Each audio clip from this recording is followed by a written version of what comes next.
Councilmember Dickinson, can you please lead us in a land acknowledgement and pledge?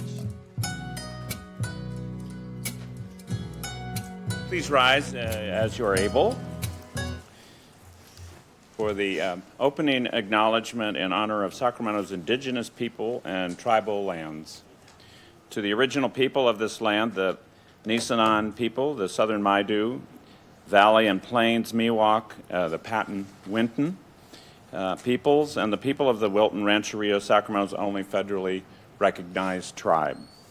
May we acknowledge and honor the Native people who came before us and still walk beside us today on these ancestral lands by choosing to gather together today in the active practice of acknowledgement and appreciation for Sacramento's indigenous people's history, contributions, and lives. Thank you, and please join me in the Pledge of Allegiance. I pledge allegiance to the flag of the United States of America and to the republic for which it stands, one nation, under God, indivisible, with liberty and justice for all. And Mayor, I do want to remind members this meeting is being live streamed in English and Spanish on YouTube, and captions and translations are AI generated and may contain errors. So the first item on our discussion calendar is 2026 Semester at City Hall Summer Edition presentations. That's agenda item number 1.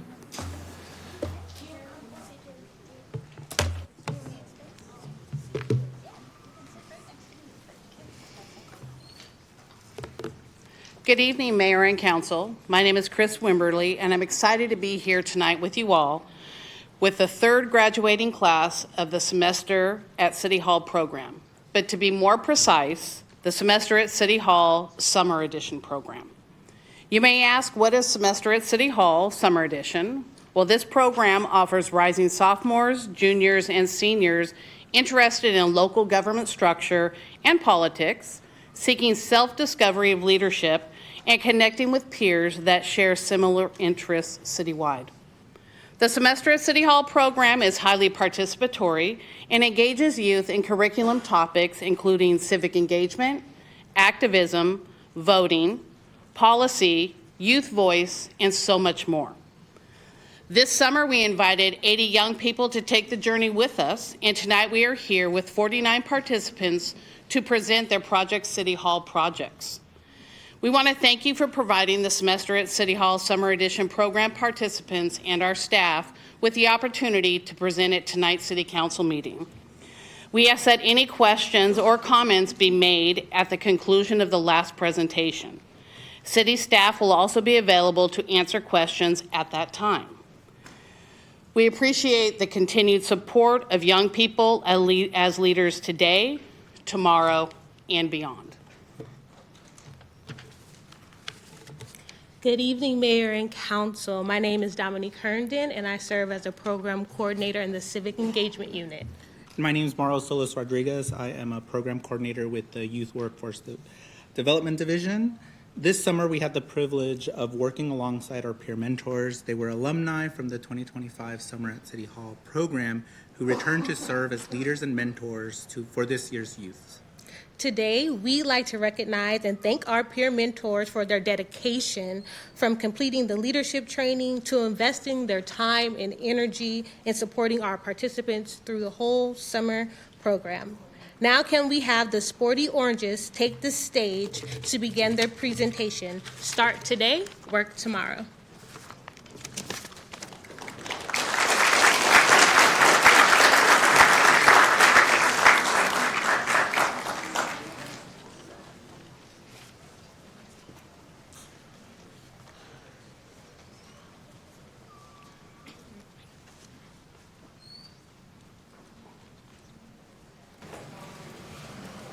Good evening, Mayor and City Council. My name is Raghav Mishra. I am a rising junior at NP3 High. I reside in District 1, and I am a peer mentor for the Sporty Oranges.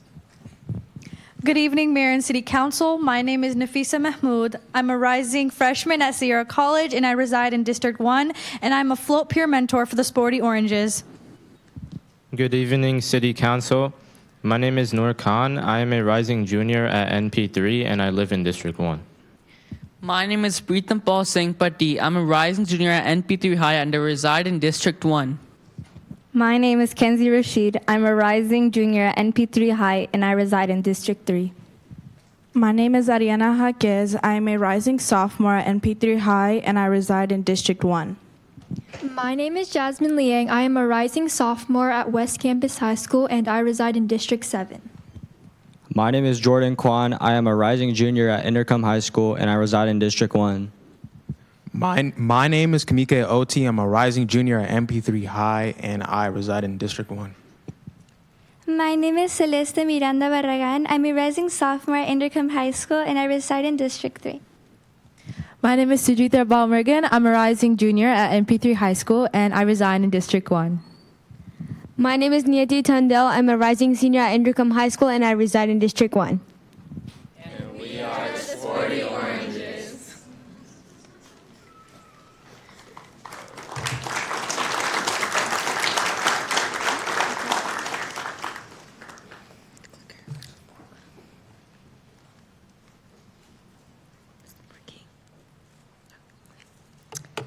The issue we're addressing is a lack of youth employment awareness in Sacramento.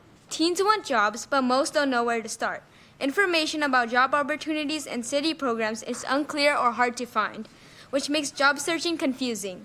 Even though the city offers strong youth programs, many teens don't know they exist. Our focus is visibility, helping teens actually find and access the opportunities already available.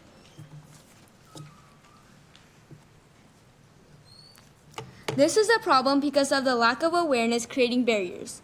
Teens miss out on programs that build skills and experience. Many feel discouraged before applying because the process feels overwhelming. When opportunities aren't visible, only a small group benefits. That's why improving visibility would then give every teen a fair chance to succeed. We also learned that even when teens do try to look for jobs, they often run into barriers such as transportation, scheduling, or unclear application steps. Some teens didn't even know that the city offered youth employment programs, and others said that they felt overwhelmed or discouraged even before applying. All this shows that the issue isn't a lack of motivation, it's a lack of accessible and visible information. When we improve visibility, we make it easier for teens across Sacramento to participate, and not just the ones who already know where to look. The City of Sacramento offers many valuable youth programs to the Youth Workforce Division in the Department of Youth, Parks, and Community Enrichment.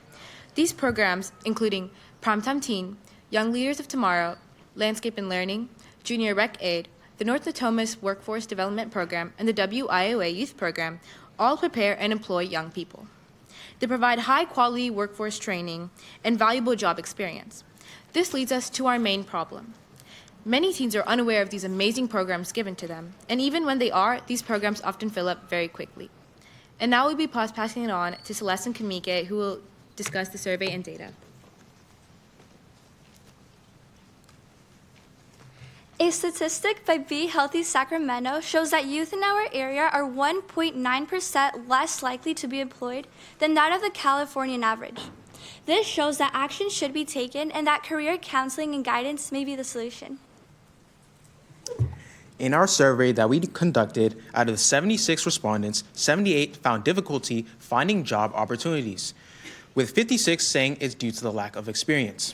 Additionally, 73% of youth respondents in our survey would pay attention to job opportunities if it was posted by the city on social media. The most requested form of post being short videos and reels.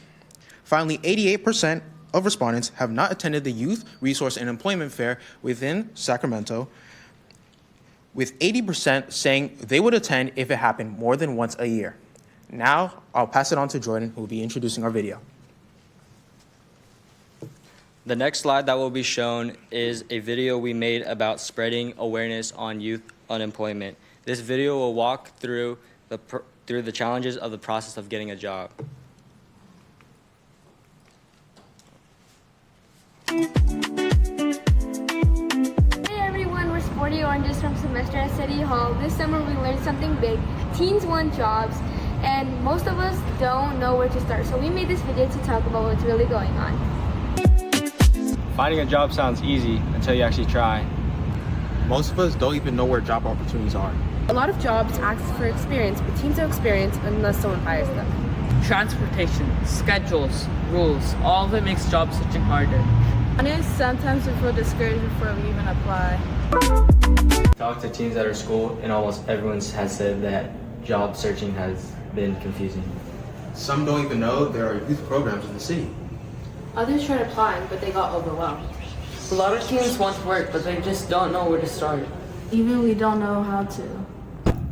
Okay, so clearly teens are struggling, but that means we need to step up. That's why we'll be making flyers and posters. If teens can't find the info, we will be putting it right in front of them. And honestly, the youth job fair is great, but one time a year isn't enough.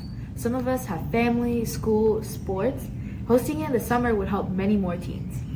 We are not creating new programs, we're making the existing ones visible. Youth employment isn't just about getting a job, it's about building skills that shape our future. When youth seek opportunities, they're more likely to take them. And those skills, responsibility, reliability, and responsibility will stay with us forever. We're not creating new programs, we're making the existing ones visible.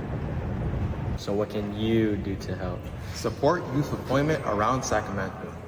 Increase the job fair event each year. If we want a strong future workforce, we need to start with visibility today. We are the Sporty Oranges from semester at City Hall Summer Edition. Thank you for listening.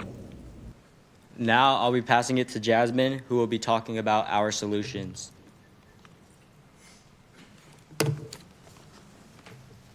To address this issue, we came up with two solutions. In terms of advertisements, youth employment opportunities can be posted on social media and in places throughout the cities like schools and community centers. The social media pages should also be reorganized for clarity and easier navigation. Secondly, we would like for the Youth Resource and Employment Fair to be hosted twice a year, specifically in the summer in addition to the spring. We believe our proposed solutions will create a difference for the community of youth in the future. I will now be passing it on to Ariana, who will be sharing about our ask.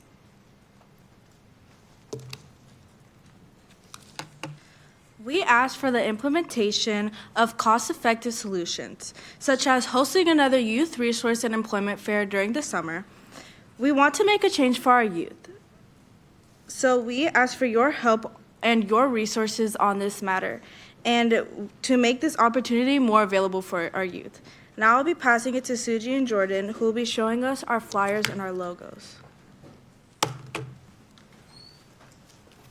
With the goal of raising awareness, here's a flyer we created which shows what youth workforce programs are as well as the different programs that the City of Sacramento offers. On the left is our logo, which represents our group, the Sporty Oranges. Now we'll be passing it to Kenzie and Celeste, who will be introducing our website.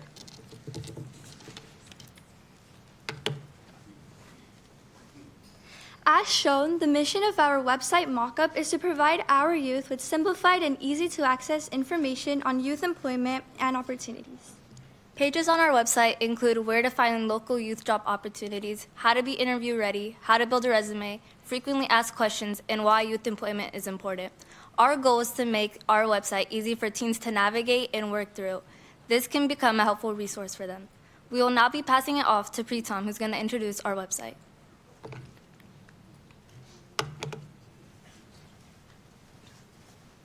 This is a mock-up of what a social media page for youth employment would look like. Social media is a big hotspot for us youth, so it will be effective in reaching the intended audience. It will become the main page for gathering, then posting many youth employment opportunities, advertising for youth employment, and overall showing why youth employment really matters. In all, it will become an accessible platform for youth to access their employment resources. Now I'll be passing it on to Noor, who will be concluding us all.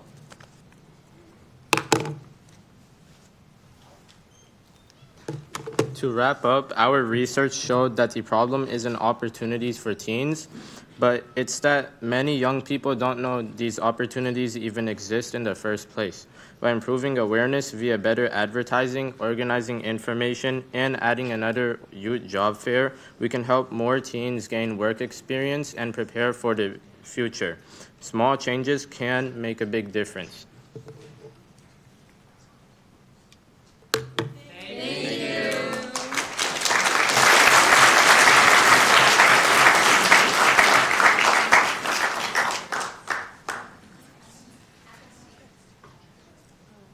So let's turn to council comments. Mayor Pro Tem Guerra. Thank you very much, Madam Clerk. I just wanted to confirm, I think they were going to do the comments after all the presentations. Is that correct? How would you like to proceed, Mayor?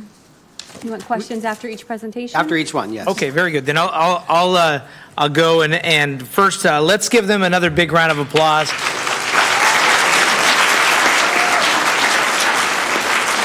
And this is one that I find specifically interested as I'm chair of the Sacramento Employment Training Agency, which is our employment training agency for not only Sacramento, the city, but our entire county. And so I'm excited to take this information to our Joint Powers Authority that helps those individuals, because that lens, I think, of young people making sure that they're connected and how to connect is important. So my question is, did you think of or did you know about the Sacramento Employment Training Agency?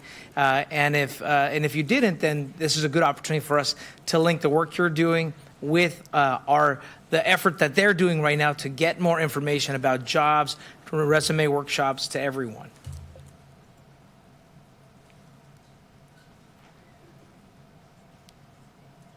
There we go. Here we go. We've got some here. So willful volunteers. So for us, I believe we weren't aware of, say it again, I'm sorry? The Sacramento Employment Training Agency. I believe we weren't aware CETA. of. Yeah. Right? I feel like it's 50-50. Exactly. Some of us are aware of it and some of us might not be. So this is great. Well, thank you, because this is a good opportunity for us to make sure that we're engaging with young people at the SETA Employment Training Agency. Well, that's all I wanted. That was my big question, because I think we're right in the middle of a campaign to get more awareness of all of the jobs and opportunities, the workforce training, and also in different languages. Not only in Spanish, but in Hmong, in Russian, and Farsi, and different languages out there as well. So, thank you, and let's give them another big round of applause. Thank you, Mayor. Councilmember Kaplan. Thank you. Kudos to all the work that you guys did. And I just want to follow up on what Councilmember Guerra said in regards to the website. Is it live? So it's currently not live, but it's ready to be published if needed. Well, make sure that all of us get that information when you go live. And then if you do social media, that we see the Instagram. And then following up on what Councilmember Guerra said, would love if you've got the knowledge or capability of also putting some things in Spanish or other language of where students can look, because I think that would be extremely helpful. I didn't know if that was talked about. Yeah, it's definitely possible to make the social media page appear in other languages as well. So we can definitely work on that too if it becomes live. Awesome. So when it's live, let me know and I'll link it to my webpage, and make sure that we all get the PDFs solely of your flyer, because I'm happy to post that on my social. But I haven't seen in my time on council this level of looking at teen employment done before. So kudos to you guys and really good job. Thank you. Councilmember Vang. Thank you. I just first wanted to take this moment to say great job, congratulations, you're almost there, and great job on the presentation. I think this is my 6th year for Summer at City Hall as a councilwoman, and I always look forward during the summer to actually see the youth presentation, and so just really want to give you all kudos for all the great work. And in particular, because I've been here for 6 years, I don't think youth employment has come up before, and so really appreciate you all selecting this issue. Oftentimes, conversation among adults is that there's this myth that young people just lack motivation. Right? But the truth is often that they are facing systemic barriers in terms of accessing resources for that first employment. And so I think it's really awesome hearing from our young people saying, hey, it's not the lack of motivation among young people, it's because there are these real structural barriers. And I thought it was really revealing in your survey, 76 respondents, which actually is not bad, because sometimes when government does survey, we get a really low response. So you should be really proud that you got 76 people responding to your survey. I thought it was really interesting that 40% of the respondents noted that it was transportation challenges. That was one of the main reasons why it was really hard for them to go to work or actually sign up for that job. And given that, I just wanted to share this. You may already know that we have Ride Free RT as well. So in addition to your amazing website and posting a flyer, I think it would also be good to share that young people also could utilize SAC RT as well as a means of transportation to be able to get to their employment. And so just really want to say great job, really proud of all of you, and thank you so much for selecting this topic. Last question that I did have for the group is, who came up with the team name the Sporty Oranges? Yeah. As a group, we collectively did the Sporty Oranges because our link crew is the orange color, and we all do some type of sport. So as a group, we decided the Sporty Oranges. Awesome. Thank you. Thank you so much. Yeah. Councilmember Jennings. I want to thank my colleague for asking that question, because I was trying to make sure I understood where the Sporty Oranges came in to all the great work that you did on this. I was just so impressed. Your theme, start today, work tomorrow, right? And that's an incredible theme, and that's one that every teen out there is thinking of. I want to start today and I want to work tomorrow. Or I want to start today and I want to work today, right? So that theme is just powerful because it sends a wonderful message. And then I loved your confidence. Each one of you got up to the microphone, said what it was that you were to say, and you did it with a lot of great confidence. And I loved your confidence. And so it therefore allowed me to listen to the message and hear what you had to say. Because when you got up there, that message resonated with your confidence that you gave me. So good job on that. I love the fact that you really looked at solutions. And a couple of your solutions, of course, were have the fair twice a year as opposed to maybe once a year, a website, social media, improve awareness was ultimately the end result of all of your solutions, but you came up with solutions that can solve the problems. And so I know you worked together as a team in order to come up with those solutions. I thought you did an incredible job, and I was just really, really proud of each and every one of you. So congratulations. Looking forward to maybe going to your website and finding out how I can get my next job as well. Thank you. Thank you. Great job. So another round of applause for the Sporty Oranges. Thank you. So we now move to our second group, Empowering Youth Voices for Mental Health.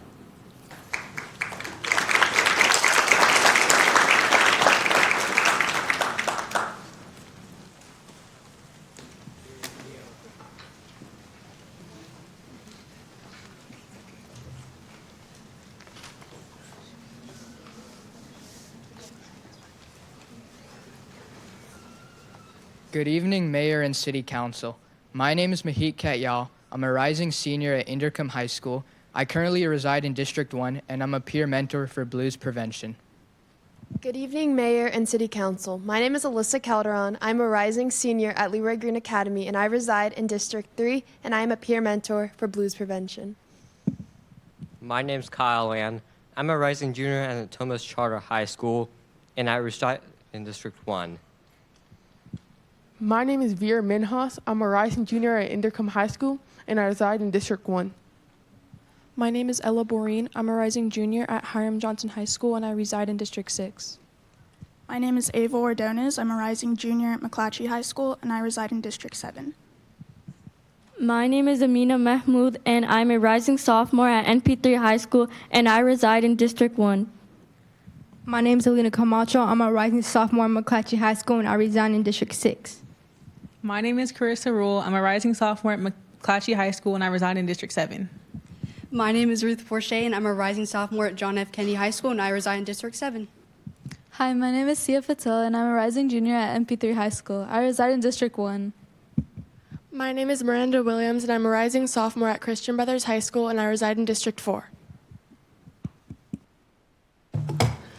Our group is Blues Prevention, representing on the topic of empowering youth voices for mental health.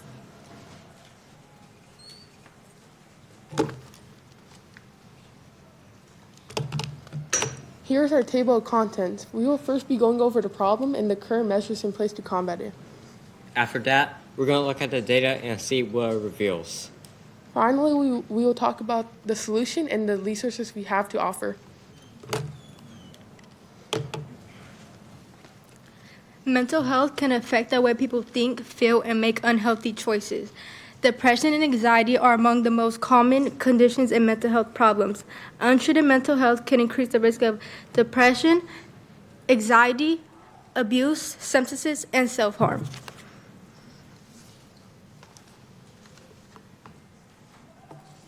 The current existing programs in Sacramento are Sacramento's Children Fund, Youth Help Network, and Allocate Sacramento, California Voices Youth Connection Circle, and NAMI Sacramento and Sacramento Youth Center. These resources exist, but not many youth know about these resources, and the Blues Prevention is trying to make the youth more aware.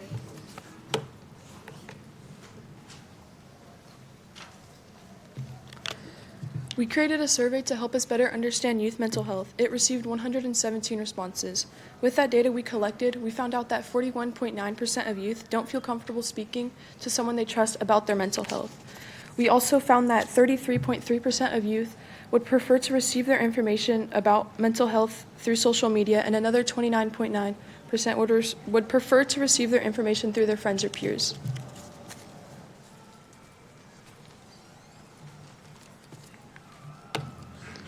Our data also shows the three biggest contributors to teen mental health is school and academics, which is 65%, family problems, which is 43%, and friendships and relationships, which is 46%. On this slide, we will be sharing the main things we learned with our research. Our data shows us that the biggest cause of teen mental health comes from either school or academic pressure or from family issues. We also learned that most teens would rather get their information about mental health from from social media or a friend rather than a teacher or a counselor. This shows how a majority of our youth rely on people they already know to get their information about mental health. Lastly, we discovered that 41.9% of our youth do not feel comfortable speaking out about their mental health. This highlights how it may be a struggle for our youth to speak out about how they feel. Overall, our research shows that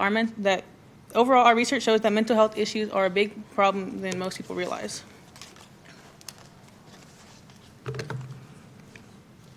For part of our solution, we plan to distribute flyers around populated areas in Sacramento City, such as parks and community centers.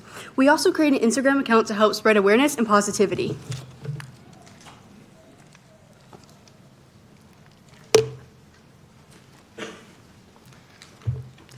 We created both a motivational and informational flyer to help support all aspects of mental health. Our goal was to spread awareness on the issue and help encourage youth to speak up about their mental health. The flyer on the left contains some meaningful images and a message to inspire people to be more open. The flyer on the right gives tips to promote a less stressful lifestyle and reduce common sources of anxiety. It also recommends breathing exercises and provides the contact information for a non-emergency mental health support line.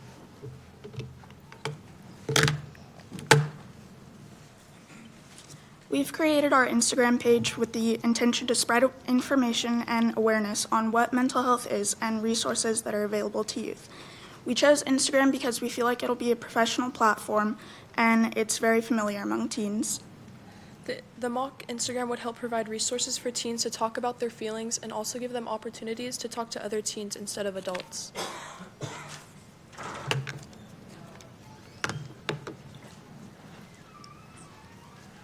In conclusion, youth mental health is a serious issue, and without motivating the youth to talk about their mental health, they will suffer in silence by thinking some negative ways to cope with their mental health. By distributing flyers around Sacramento and promoting mental health resources through our mock Instagram, we believe that youth mental inability to talk about their mental health will decrease. With your assistance, we hope to make a better environment for youth to talk about their mental health comfortably. Thank you. Any questions?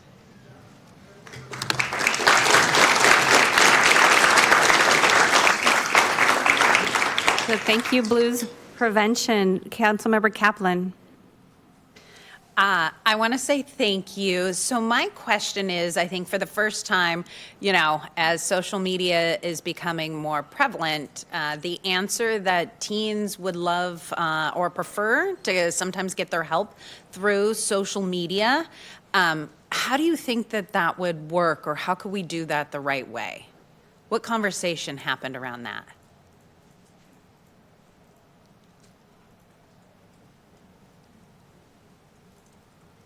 Hi. So we thought that social media, our main goal was to use platforms and share also, because I know a lot of you guys have social media accounts, and basically share existing resources and programs. And our main goal is to spread awareness. Well, because it's, and one of the things I didn't see was, does social media cause mental health issues? Was that discussed amongst your group? Yeah, we were discussing it, and our goal is to offer basically a safe space where they do feel comfortable, because we do recognize that social media is a contributing factor to teens' mental health, but our goal is to create a safe space that offers resources to combat that. Well, again, when you guys get your Instagram up, let me know. I would love to pay a link to it. But here's my challenge to each one of you. You're still in school, and a trusted source is your counselors. I hope that when school starts, each one of you will bring this idea to your counselors and see how you can implement it in your schools so that you can better address concerns with mental health. So I think you guys started something that can spread beyond this room if each one of you goes to a counselor in your school. But great job. Really appreciate it.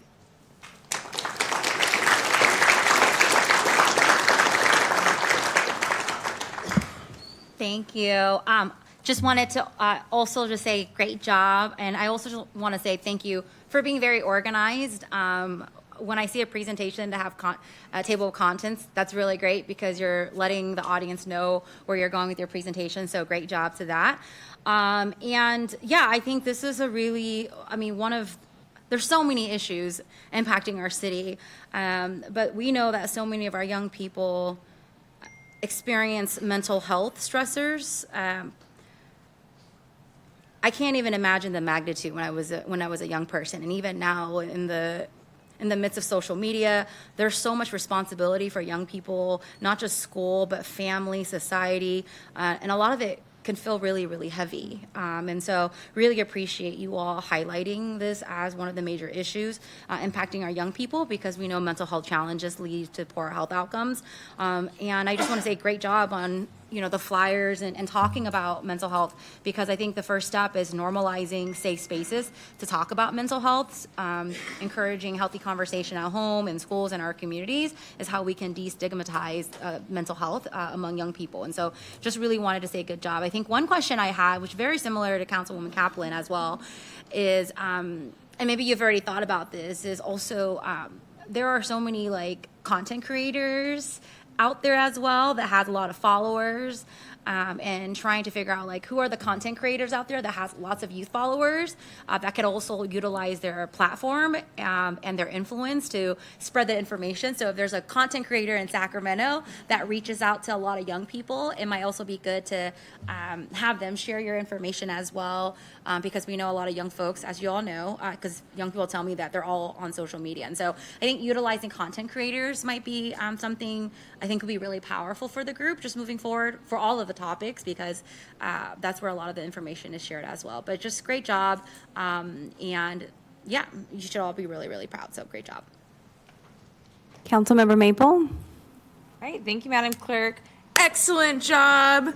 I think I really appreciate the focus on youth mental health. It's something that in the years that I've been here, I've seen an increase in this being a topic for summer at City Hall. So obviously this is a topic that's important to the youth in our community, and it has become an increasing problem. So I really appreciate that you've focused in on it. And I think one of the themes that we hear often is this desire to get information, whether it be for mental health or the previous presentation, to get information through social media, as Councilmember Kaplan said. So I'm curious, I think all of us on here have our social media accounts that we share information about things that are going on in our districts or different programs at the city. But just because we have them doesn't mean that we're using them the most effective way that we can. from your perspective as young people, what are some ways that we can improve the way that we provide information on our social media?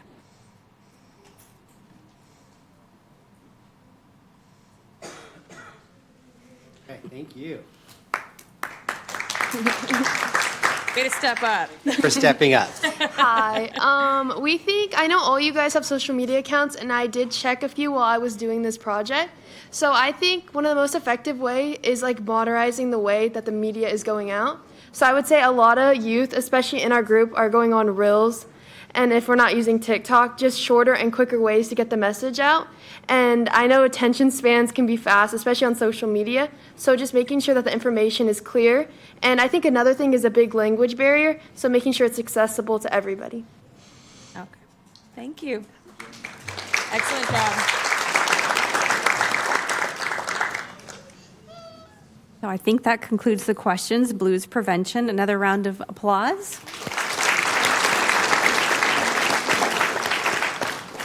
Thank you. Our third group is Been There, Done That.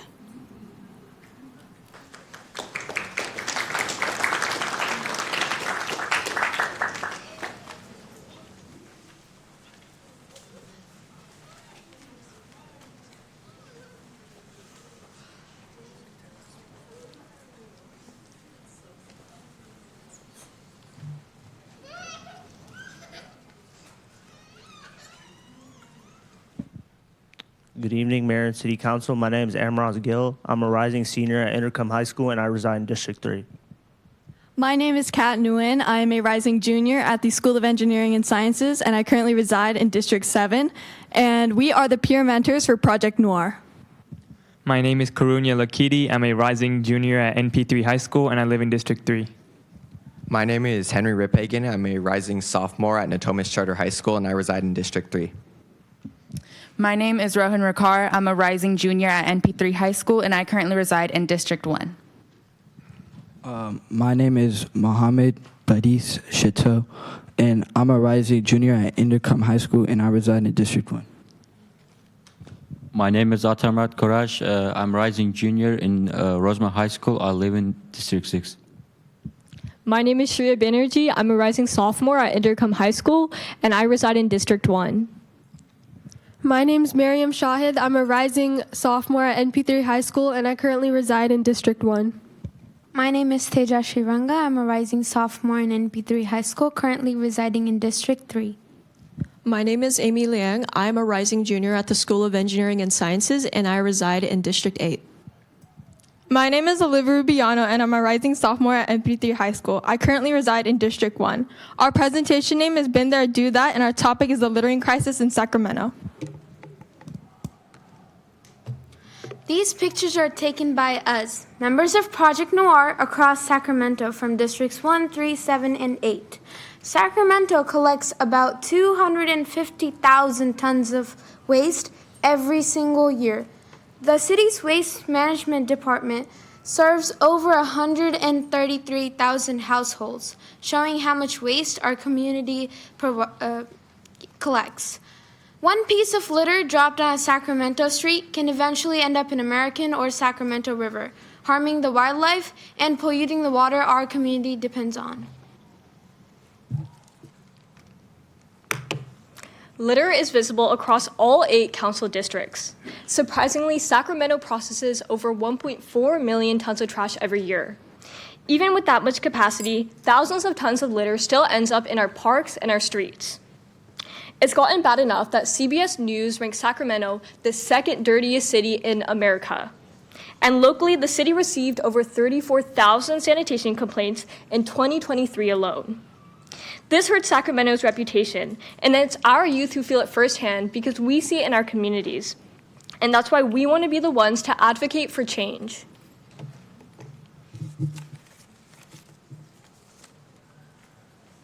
Illegal dumping has grown 32% over the last 3 years. A 2026 survey done by the Sacramento Bee found that 52% of residents are dissatisfied with the current city's response. The issue has escalated and is now even a public health concern. Many residents litter under the assumption that a single item won't make a difference. Together, the data reveals a growing problem and a public that feels unheard.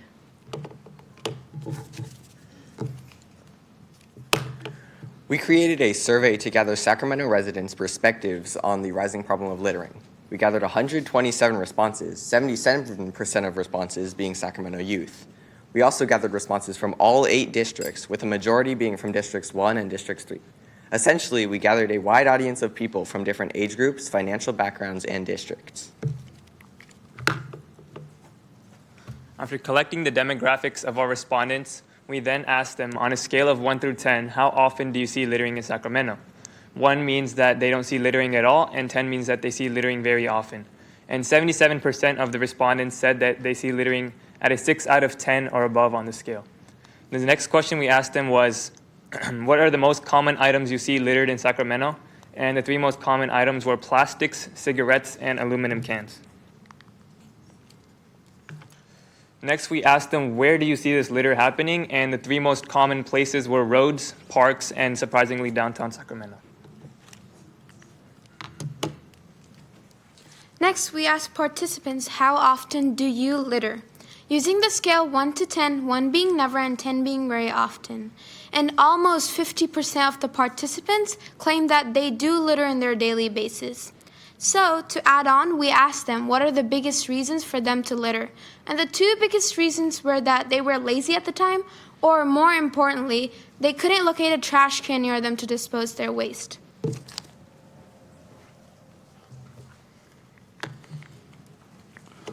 In our survey, we asked youth about what Sacramento is doing to combat littering.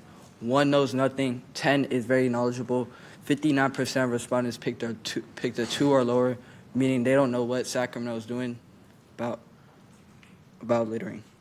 Afterwards, we asked, do you know about the 311 program? The 81% of respondents said no.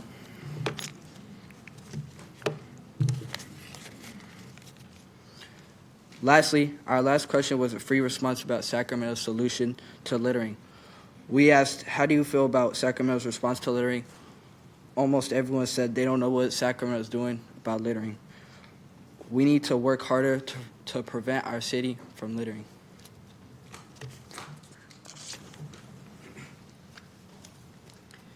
We came up with a potential solution to mitigate the effects of littering in Sacramento. We will first spread awareness about littering with a billboard and a flyer, as well as a PSA video. We will increase accessibility by providing more trash cans in public spaces, increasing signages, and updating 311. On the next slide, we created a PSA video to address Sacramento's littering problem. Please enjoy. Even understand today's math lesson?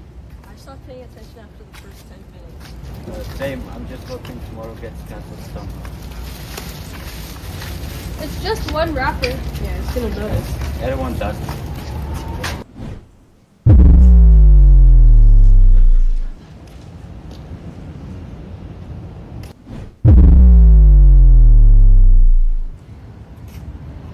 Why is there trash everywhere?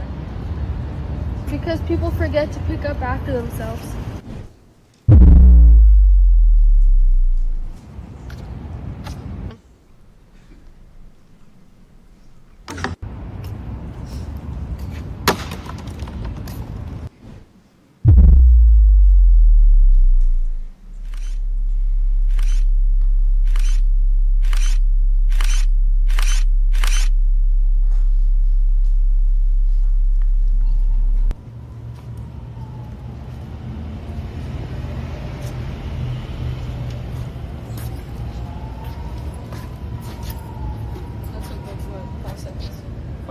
Can make a difference.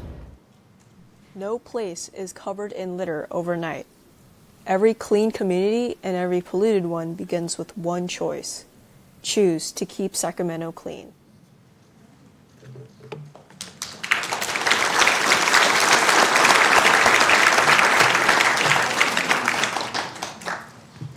To promote awareness about how severe the issue of littering is in Sacramento, we created a flyer that contains a local fact to engage and capture the attention of those passing by. This flyer also provides information on how one can help and prevent this, as it is extremely significant, as most people are uneducated and unaware about how to manage litter and how they as individuals can support the environment. To further promote awareness about this issue of litter and waste around Sacramento, another visual we created was a billboard. With just one quick glance at it, an individual can recognize the conveyed message, this being to remember the littering crisis and being reminded of the severity in Sacramento. A way to reduce litter is to implement more trash cans and recycling bins in high traffic areas. These bins should also be emptied regularly and evenly spread out to prevent overflow and easier usage. In addition, we also recommend organizing community cleanups, as not only will this keep the community together, but also our neighborhoods cleaner. Lastly, although the current 311 app already allows users to report illegal dumping, it takes multiple steps to navigate this, on seeing the right-hand corner. Instead, we propose an idea of creating a separate website or app to combat this problem. This would encourage more users to report, leading to faster cleanups and a cleaner community. Another part of our solution involves reworking current anti-littering signage to incorporate more productive elements. For example, we chose to replace the line California 374.4 with minimum fine $250 because we believe it will be more convincing to the general public. Additionally, we chose to incorporate the line dial 311 to report illegal dumping because we want to promote civilian action against illegal dumping. These changes aim to make Sacramento's current resources more available to the public, increasing both awareness and accessibility. By discouraging littering in Sacramento, we are creating a positive space for community engagement, enrichment, and recreation. Sacramento is our home. Preventing littering matters because it means cleaning up the clutter on our streets, decreasing health risks, and preserving a healthy environment for our residents and our future generations. As the youth of Sacramento, we are concerned about the amount of trash in our streets, but together we can make a difference. By raising awareness and increasing access to public trash cans, we can build a cleaner city. We hope Sacramento City Council will partner with Project Noir to help turn these ideas into action and build a healthier Sacramento for everyone. Because every piece counts. Thank you.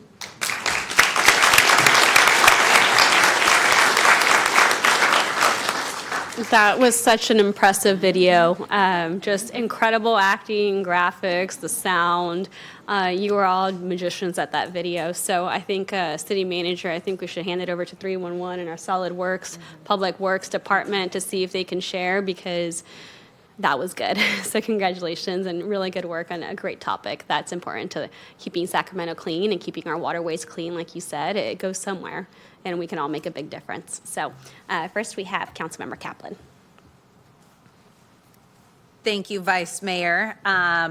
A couple of you are part of my District 1 youth, and I know a couple more live in District 1, but if you live in Natomas, my pledge is let's get a one youth cleanup, and you can invite all of your fellow Project Noir members, and let's find a park or two, because I do this every year, but I would love a one youth led. So I know who you guys are, so I'll have Gio follow up and let's get something scheduled of a park that we can clean. How's that sound? Thank you. And honestly, I want that video. Do we get links of these videos? Because I want to post that video, and I echo what the Vice Mayor says. I think Public Works does some good videos, but you might rival it. Thank you. Councilmember Vang. Thank you, Vice Mayor. Great job. I think one of the most fundamental responsibility of a city government is to keep our neighborhoods clean and safe and welcoming. And this is probably one of the top issues that we hear from all of our districts. And so great job on selecting the topic. And something I just want to share with all of you that was in the queue is that District 2, District 5, District 6, and District 8, we actually have a council proposal to address and to call out for a gap analysis on what we could be doing to actually address illegal dumping in the city of Sacramento. And so I felt like when I was listening to your presentation, a lot of it actually aligns with the council proposal that I think went through Law and Ledge. So, for example, the call for more signage and visibility absolutely is in alignment with our proposal, and it's something that we are also going to be directing our city manager to work with our solid waste department to figure out what we can do to make sure that we increase signage. I know that this year, every year I do a Heart and Hustle scholarship, and every year we have a different prompt, and this year was actually about illegal dumping. And one of the main things that came from the Heart and Hustle scholarship around illegal dumping that I heard from young people is that there is a shared responsibility among the entire community. And so what I loved about the PSA is that it is in utmost alignment with that. Yes, we have 311, let's report it. If you see something, say something. But it also starts with if you see something like picking up the garbage, right? And that it's a shared responsibility. And so I thought a really great job on the presentation. Also, again, to all of the groups, love it that you had over 100 plus response on your survey.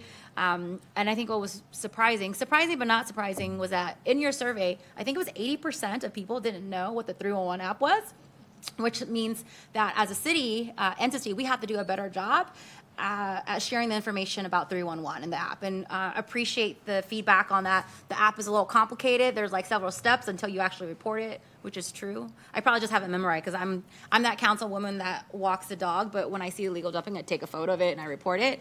But I really appreciate that feedback, because maybe there's got to be a quicker way to go through the app and to report the illegal dumping, so it's not like 4 or 5 clicks, because by the time you get there, you're just like, okay, why am I doing this, right? So appreciate that feedback as well. And yeah, just great job. Excellent presentation, excellent PSA, and you all should be really proud of yourself. So great job.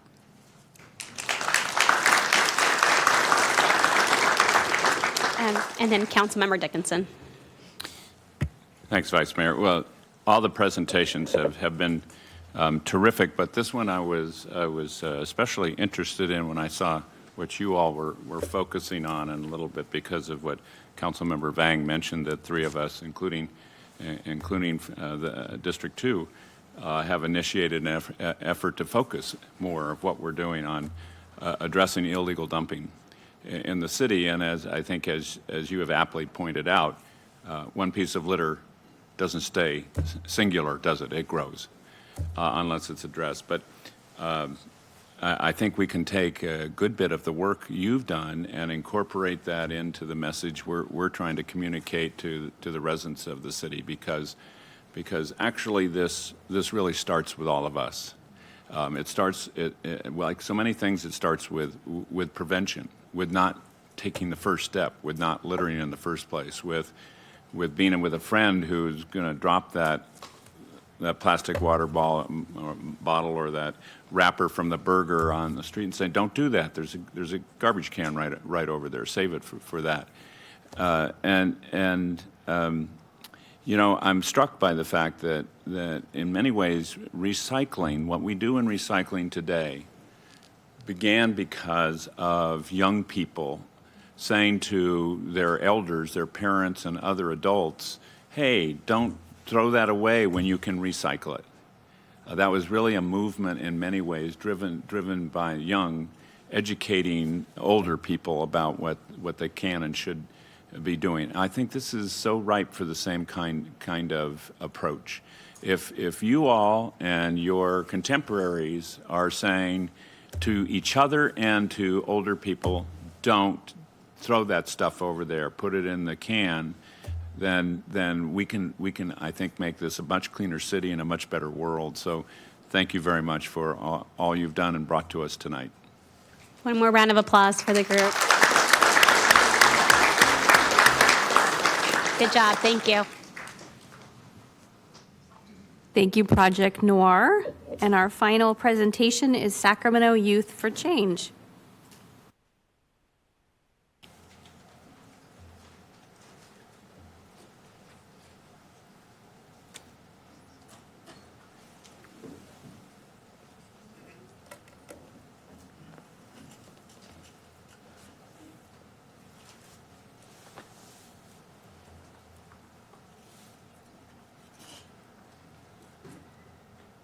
Good evening.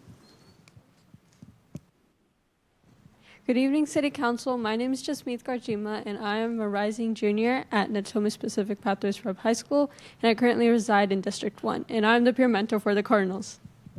Good evening again, City Council. My name is Nafisa Mahmood. I'm a rising freshman at Sierra College, and I reside in District 1, and I am the float peer mentor for the Cardinals. My name is Jashrad Singh Banwait. I'm a rising junior at NP3 High School, and I reside in District 3.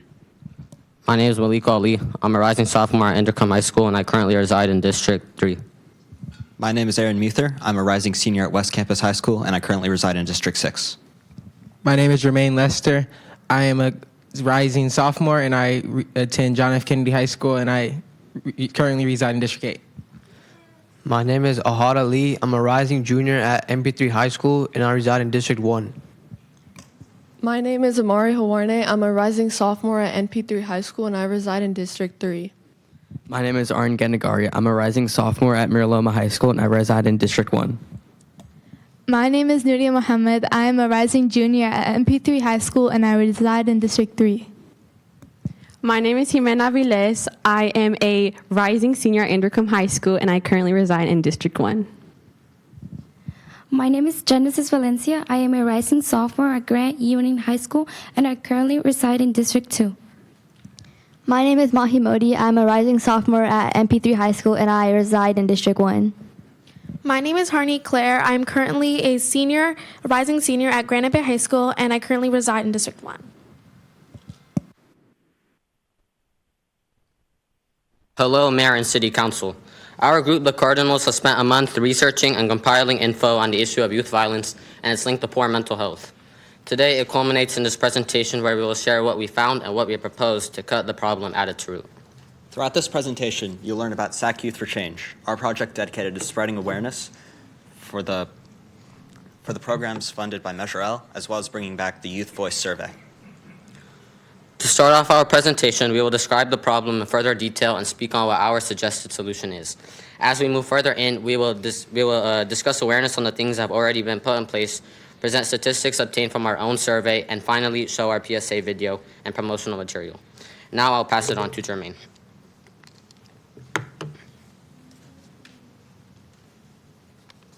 Mental health challenges, trauma, and the lack of support can increase the risk of youth violence when left untreated. Between 2023 and 2024, juvenile crime increased it by 74%. And from 2020 to 2022, 26 people aged 0 to 24 lost their life to violence. These numbers show why we need to invest in mental health support and early intervention. This is a citywide issue, and we need to support all neighborhoods affected by poverty so our youth have the access to support what they need. And I'll be passing it on to Mahi. Adding on to that, the city already funds a handful of youth programs and mental health, but actually accessing these programs can be the issue from a youth perspective. When these programs exist, barriers such as youth violence, barriers such as transportation, limited availability, and complicated instructions can prevent youth from getting the help they deserve. When youth aren't connected with available support, the gap between these resources and youth grows, which over time increases the risk for youth violence in our community, which is what we are trying to prevent. Now I'll be passing it on to Jimena and Amari to hear about Measure L funding.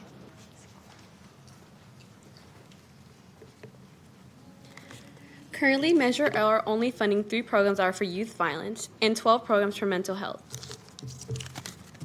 But the youth that we survey do not know that these programs are being funded. Measure L is supposed to fund youth programming, but a youth like myself had a hard time navigating through the website. When trying to find information on the website, I noticed that it was not accessible and easy as it should be, especially when it comes to youth wanting to find these specific programs. Additionally, Measure L funded a total of $17,924,460, which is a large amount of money. However, most of the youth that we surveyed weren't aware that the city was funding these programs. This is why SAC Youth for Change has created 2 solutions, and now Genesis will go more in depth about these solutions.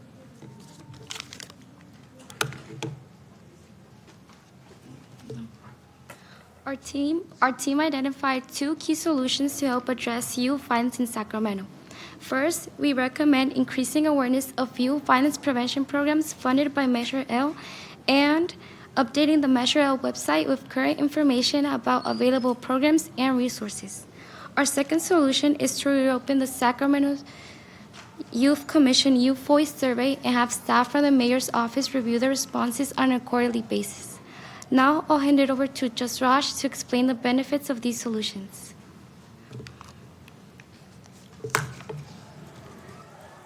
So what do these solutions actually deliver? 3 things. First, our youth gain awareness of existing programs that can generally help them out, such as the programs funded by Measure L. Second, they go from being isolated to genuinely feeling supported and heard. And lastly, we bridge the gap between city leaders and the youth, building real lasting civic engagement. Now I'll be passing it on to Nuria and Aryan. We created this survey in an effort to demonstrate the effects of mental health and to raise awareness about youth violence prevention and to receive feedback on how violence affects the youth. We received responses from 111 respondents across various age groups, the largest group of respondents being from the ages 16 to 18 years, making 49.2% of all responses. The second to largest group was 13 to 15 years, making 36.7% of all responses. The wide range of ages allowed us to gather different perspectives from youth at different stages of life. First, we wanted to get an idea of what the youth were going through.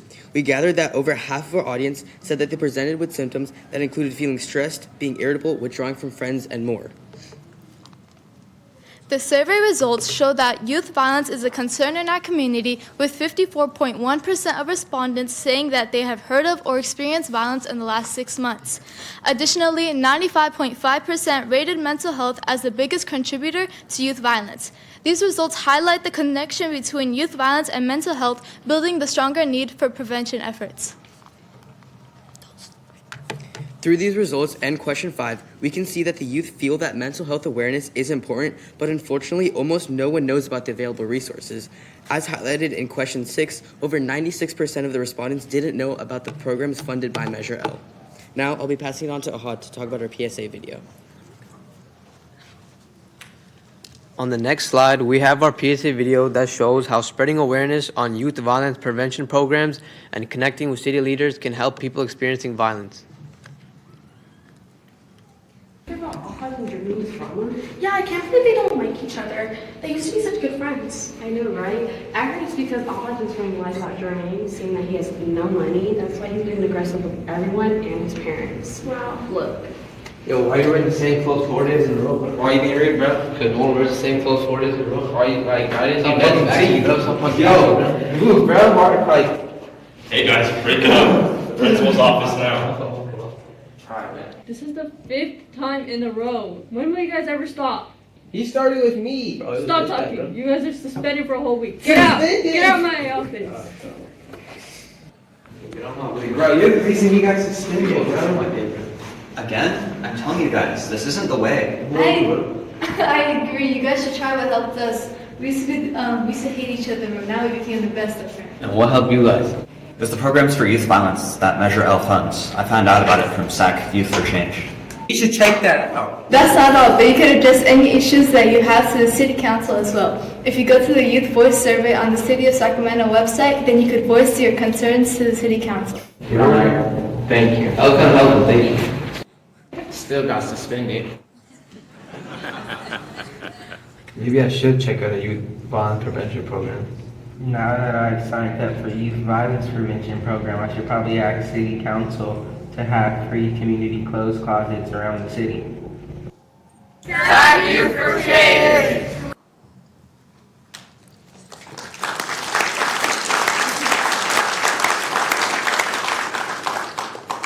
Thank you for watching. Now I'll pass it on to Harneet to share some of our material marketing ideas.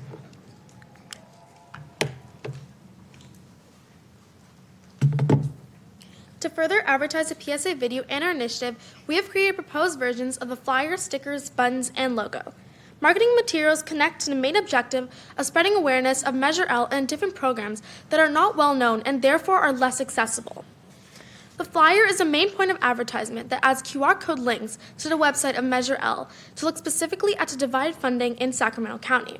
This allows youth and parents to access the different programs and resources quickly. Moving on, the stickers are additional advertising products that are meant to educate youth and bridge the gap between mental health root cause and systemic youth violence. And now I will hand it off to Ahad to talk about our social media. This is a mock-up of our Instagram page, which we created to spread awareness about youth violence and mental health. We chose Instagram because it's one of the apps that we use the most every day. People can easily interact through our stories, reels, comments, and share them with friends. By using an app that most of us are already on, we have a better chance of spreading to more of our peers and making a bigger impact. Now, I'll pass it on to Aaron to close us out. Thank you for listening to our presentation. We hope we've appropriately demonstrated the importance of spreading awareness for these programs as well as youth mental health in general. SAC Youth for Change.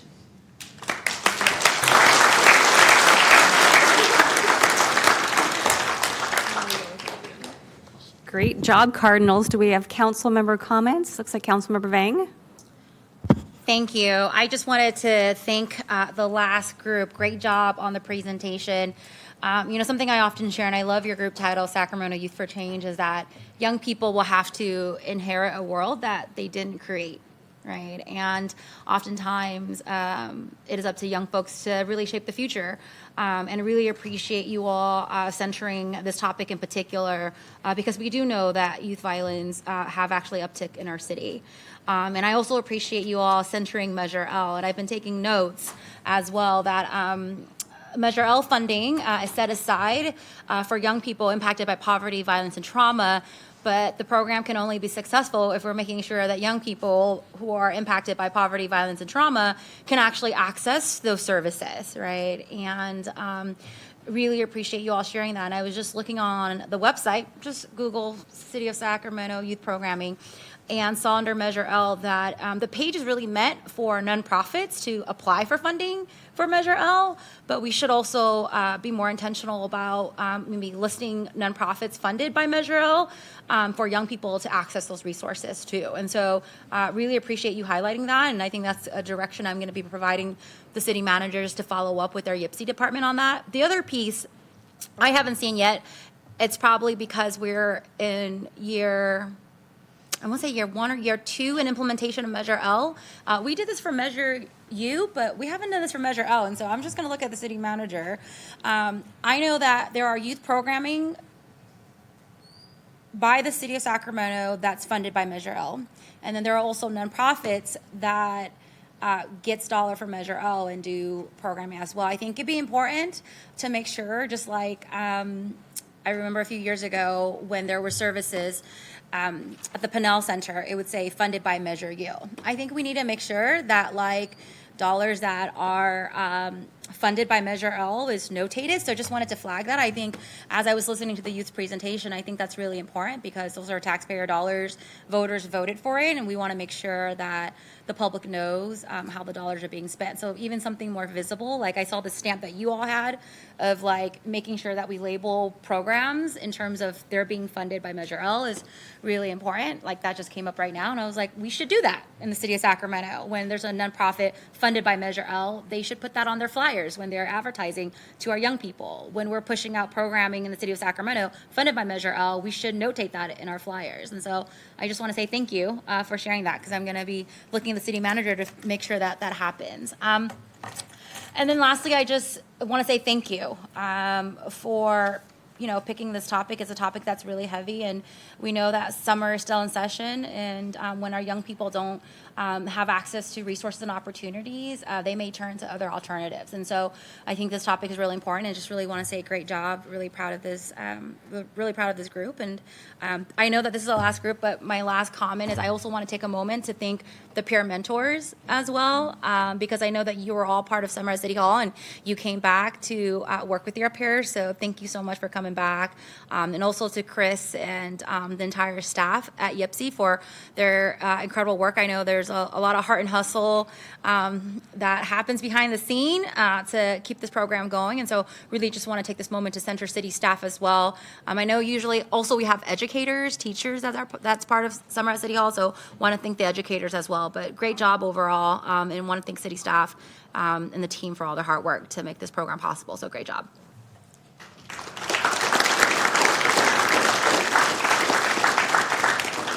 Councilmember Kaplan. Thank you. I just want to ditto what Councilmember Vang said, and then also City Manager. I think it's something we need to talk about, because what I keep hearing consistently from our youth is they can't navigate and they can't find it. So it could also be something that we as adults look at and go, oh, we're good. But we also have a Sacramento Youth Commission. Are they looking, and is the website navigable from the youth perspective? Because if we have this information and the youth are saying they don't understand it or they can't find it, how can we look at it and make our website more user friendly? But I'll also echo the funded by Measure U, funded by Measure L for the nonprofits that we do. And even so much on Measure L that we have a link of when it says funded by, so that you guys can click on it and then you actually see the program, which makes it easier for what we can do. And I know there are plenty of smart people that can help. Don't ever make me do technology, but smarter than I that can figure that out. But I think that's something I consistently hear amongst all of the groups, is that how can we make things more easy to navigate and understand and find the services that you guys are looking for. So great job in what you guys are doing. And also don't forget, when you go back to school, work with your school counselors on a lot of this, because they may have that information as well, that then you can help them. How do we get it out to your peers as a different way to make sure we can address youth violence? But job well done.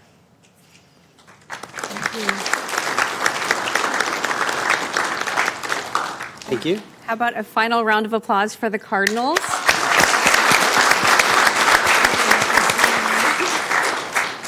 And then while city staff comes up, I want to remind members of the audience, the City of Sacramento has a YouTube channel. So I saw a couple parents trying to take videos. Please check out our YouTube channel and share it wide and far. So staff, do we have final comments? I do have one speaker in the audience, Hassan Badran. Is Hassan here? I don't see Hassan, so I have no public comment on this item, Mayor. Okay, thank you. So receive no action, right? Correct. Okay, thank you. So thank you to city staff. I know that's a lot of work, and to the students that did a great job. So, okay. Thank you.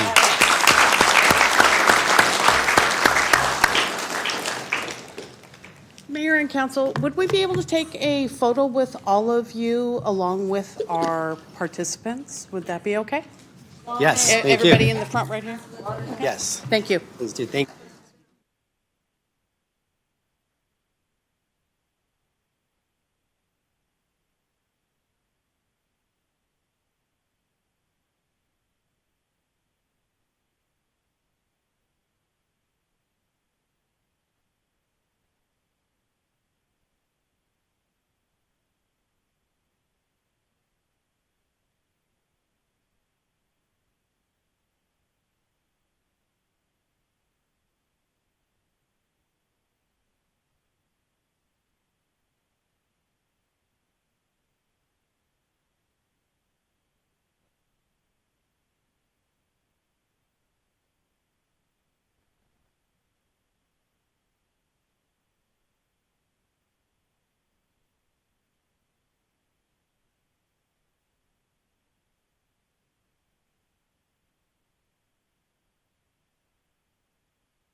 Wait till people walk out.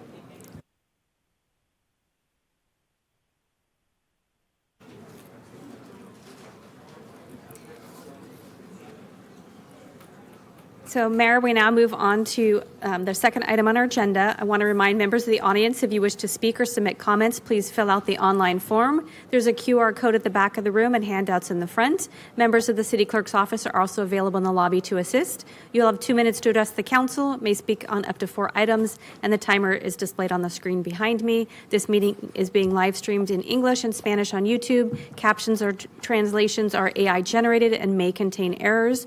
So that everyone has the opportunity to address the council, members of the public are asked to observe the rules of decorum. Council rules of procedure outline decorum expected in the chambers and can be found on our website, and the copies in the back of the room. For instance, for use of swear words, yelling from the audience, physically threatening conduct, and displays of disrespect are discouraged. The presiding officer will request that a person cease disruptive conduct, and if not immediately stopped, the presiding officer will direct the person to leave the meeting. Item number 2 on our agenda is resolution of intention to establish the Innovation Park Enhanced Infrastructure Financing District, establishing a public financing authority, and authorizing other actions. Thank you.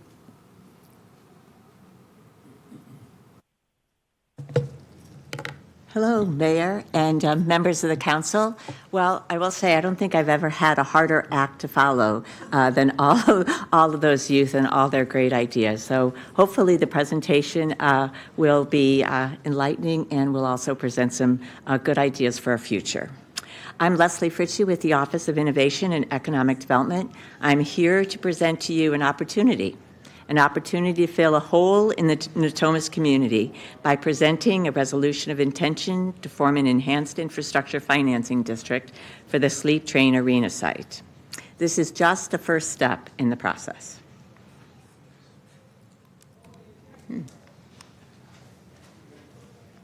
This is not, for some reason, it is not advancing.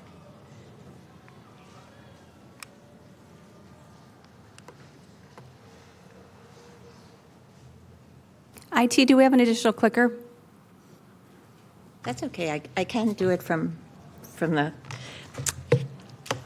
Though most of you know the location, as maybe you've gone to your first concert there when it was Sleep Train Arena, maybe a Kings game, maybe it was Disney on Ice, or who knows, maybe even a tractor pull. The arena is located in the northeastern part of the city and is now a mostly vacant site with some paved areas. Oh, thank you. Thanks very much.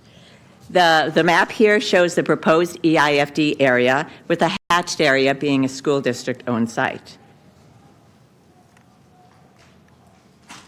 The arena was put into service in 1988 and functioned till 2017 when the new arena was built downtown. It was looked at as a potential EIFD when the EIFD tool was first introduced. After a long community process, and I think there's some on the dais that will say it was a process and a community process, which focused on the need for an economic driver for the site, the council approved a planned unit development in 2022 for the 183-acre site that became known as Innovation Park.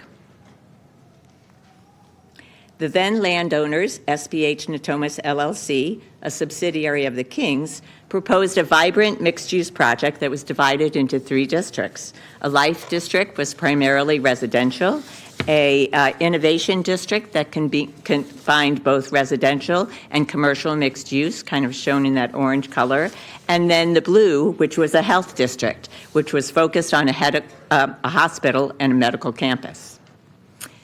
This health district and all of Innovation Park would be anchored by a catalytic economic development project, a new California North State University hospital. Envisioned to be somewhere between 350 and 400 beds, this patient hospital would be a teaching hospital and part of CNU's portfolio of medical facilities. This facility was estimated to be about $1.5 billion and present a number of job opportunities throughout the area. This would be the first hospital in the North area increasing health care for all of Natomas and the region. The Kings and CNU then approached the city to form an EIFD for Innovation Park to assist with the significant amount of infrastructure needed to build out this vacant site. In 2024, it was estimated that just the backbone infrastructure alone would be in the neighborhood of $130 to $150 million to build the roads that were needed, just the backbone roads. The resolution of intention, which is before you today, initiates the EIFD process. An EIFD allows the use of the tax increment generated within a district to be used for public infrastructure or facilities within the district, or if they're outside the district, the projects have to have a tangible connection to the work or mission of the district. The action today does not commit the city to providing any funds from the EIFD. There's a long process ahead. But the resolution before you tonight states that there would not be any reimbursement for public infrastructure until there's vertical construction of the Catalytic Economic Development Project, one like the CNU project that I just described. A Catalytic Economic Development Project is defined for now as having a minimum of 350,000 square feet or an amount determined by you as council. It develops our targeted industries or tradable sectors, has a significant number of high-paying jobs, and materially increases the revenue for the city. This definition and this condition is something that the council can elect to amend or change at any time. The step tonight, the resolution of intention to form the EIFD, is only the first step in a process. There'll be public meetings and 2 public hearings before the EIFD Governing Board, which is known as the Public Finance Authority, and will return to council with the infrastructure financing plan. A snapshot of the dates ahead is shown here. The formation of the Public Finance Authority, potentially by mid-October, a draft infrastructure financing plan by the end of October, council approval of that plan, potentially in January of next year, and the EIFD formation, if it follows this track, would occur early in 2027. So I'd like to thank the city team, because I'm here alone, but I have many colleagues with me that I want to just take a moment to thank. Eric Frederick and Sini Maccassini of the Finance Department, and Jeff Massey of our City Attorney's Office for getting us thus far. So that concludes my very high-level presentation. Staff's open to your questions and comments. We can do them now or after public comments. So thank you very much. So Mayor, I do have 35 speakers on this item. Do you want to take council questions and comments first, or? Public comment first. Public comment. Perfect. First speaker is Hassan Badran.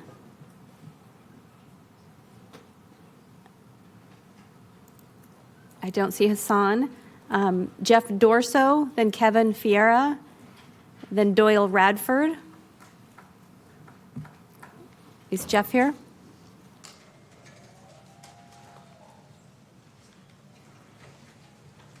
I'll keep reading. Doyle Radford. Okay, perfect. Thank you. Jeff Dorso, Kevin Fiera, Doyle Radford, John Rector, John Hershey.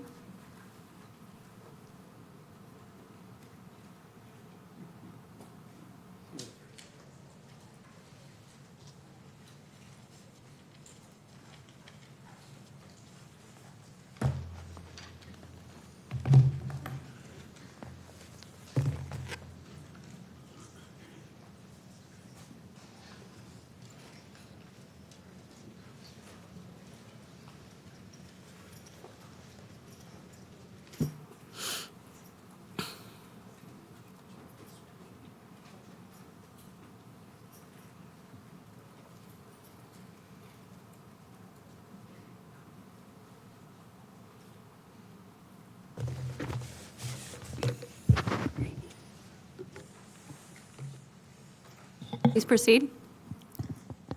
Good evening, Mayor, City Council members. Thank you for the time. This has been a long process, as was shared by staff and Leslie Fritchie. We've been here for 13 years to get to this point, to get to today. And this is one of the key fundamental questions that has been facing Natomas and the city. It's the largest redevelopment project currently in the city that's ready to go forward. And 2 years ago, we passed a term sheet, as staff mentioned. with a lot of great leadership from people in this room, and I would be remiss not to recognize Councilmember Kaplan and Vice Mayor Talamantes for their leadership and assistance over the years to get us to this point. This is really something that's transformational for the community. So the staff report mentioned that the release of funds is limited to vertical construction of an EIFD project. That will effectively stop development on the project. It will stop the investment of approximately $150 million of backbone infrastructure in the site, and will effectively stop the CNU project and the jobs that we have planned for that, high-quality construction jobs. With that, I'd like to also recognize the building trades. A lot of the members are here. These are people who are going to be working on this project and the CNU project if we move forward. But again, with the language that's been provided, it's going to kill the project. So I don't think that's anyone's intent. And everyone in this room, I think, has been working hard to amend the language and come up with something that achieves the results. So again, with input and hard work from council members, the mayor, everyone here, we took that input and. Thank you for your comments. Your time is complete. Our next speaker is Kevin, then Doyle.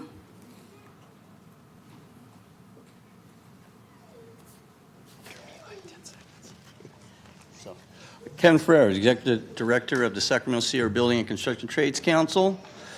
Who we are is we're an organization of 21 unions representing 30 apprenticeship programs. And what we do is we put people to work. It's the best thing that we do, better than anything else, anybody else.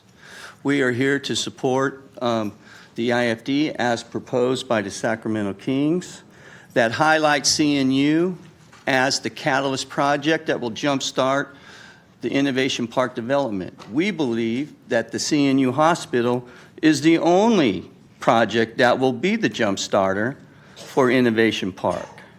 And for us, anything outside of that, we will be highly opposed to.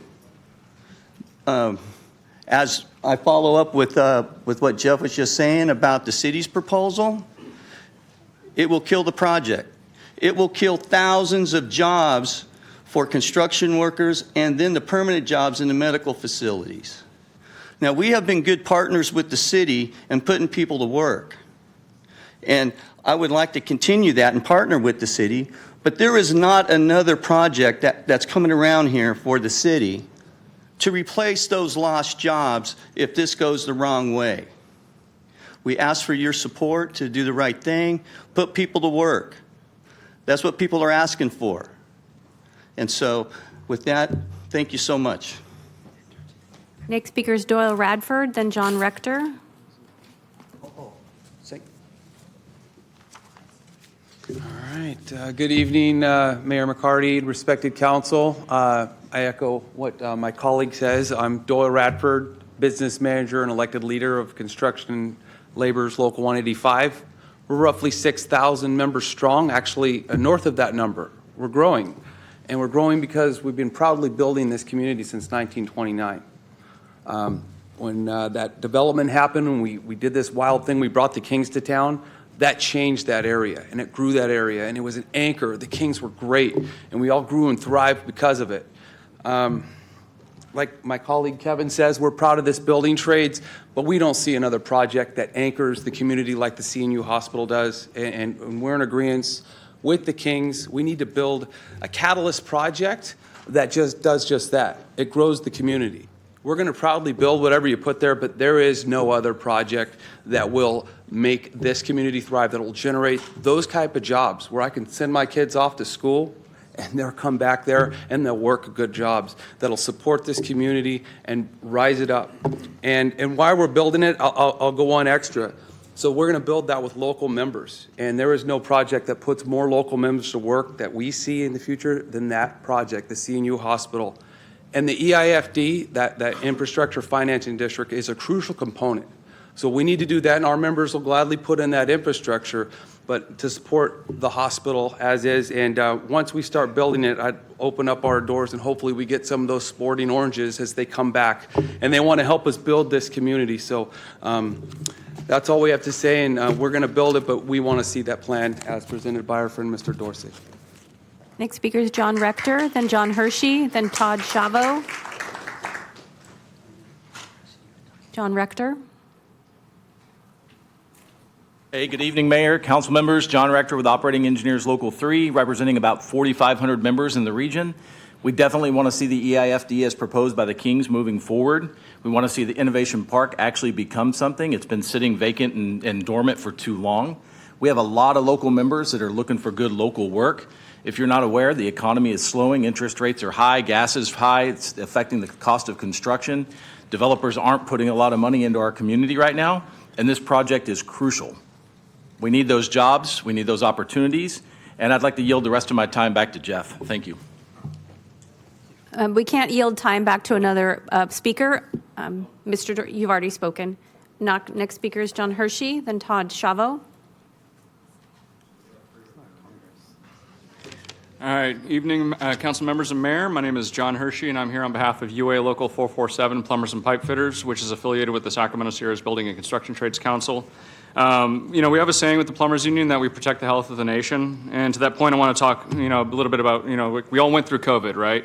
How there was a shortage of beds, there was makeshift, temporary bed facilities being built all over the place.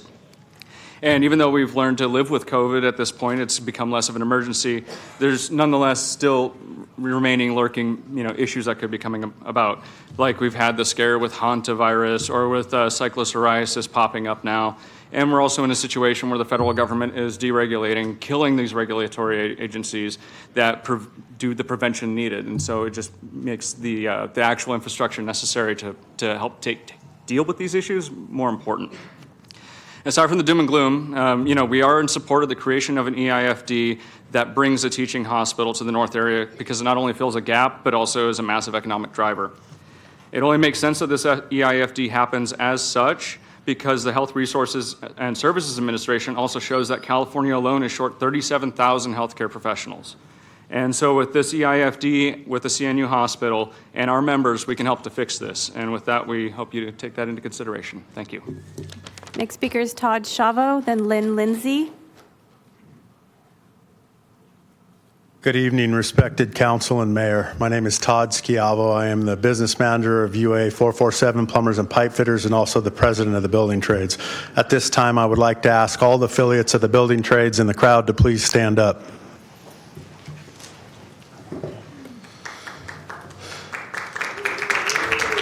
You've heard the obvious reasons why the CNU hospital is very important to us, obviously the jobs, but like some others have stated, it's going to be a huge economic driver for the region. And, I personally can't get a doctor's appointment or see a specialist for 3 to 6 months, and I would say that there's a shortage of doctors, nurses, and that the CNU teaching hospital is going to produce more of those, which is greatly needed. Also, there is not a hospital on this side of the river, which CNU is going to be a vital asset in the district. It's going to put a lot of people to work, not just for construction jobs, but there's going to be custodial jobs, clerical jobs, sales jobs, all kinds of jobs, and this is just going to be a huge economic driver. So I stand here in strong support of an EIFD for the CNU project only. Thank you. Next speaker is Len Lindsay, then Queston Stallion, then Marion Martin.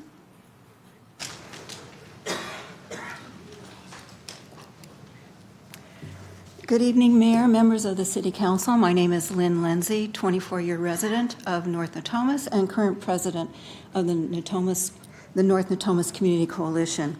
I am here to express NNCC's support for the resolution of intention to establish an EIFD for Innovation Park. Natomas has waited a long time and come a long way toward the establishment of meaningful development of the old arena site, 183 acres that has the potential to be an economic driver for the Natomas and the city.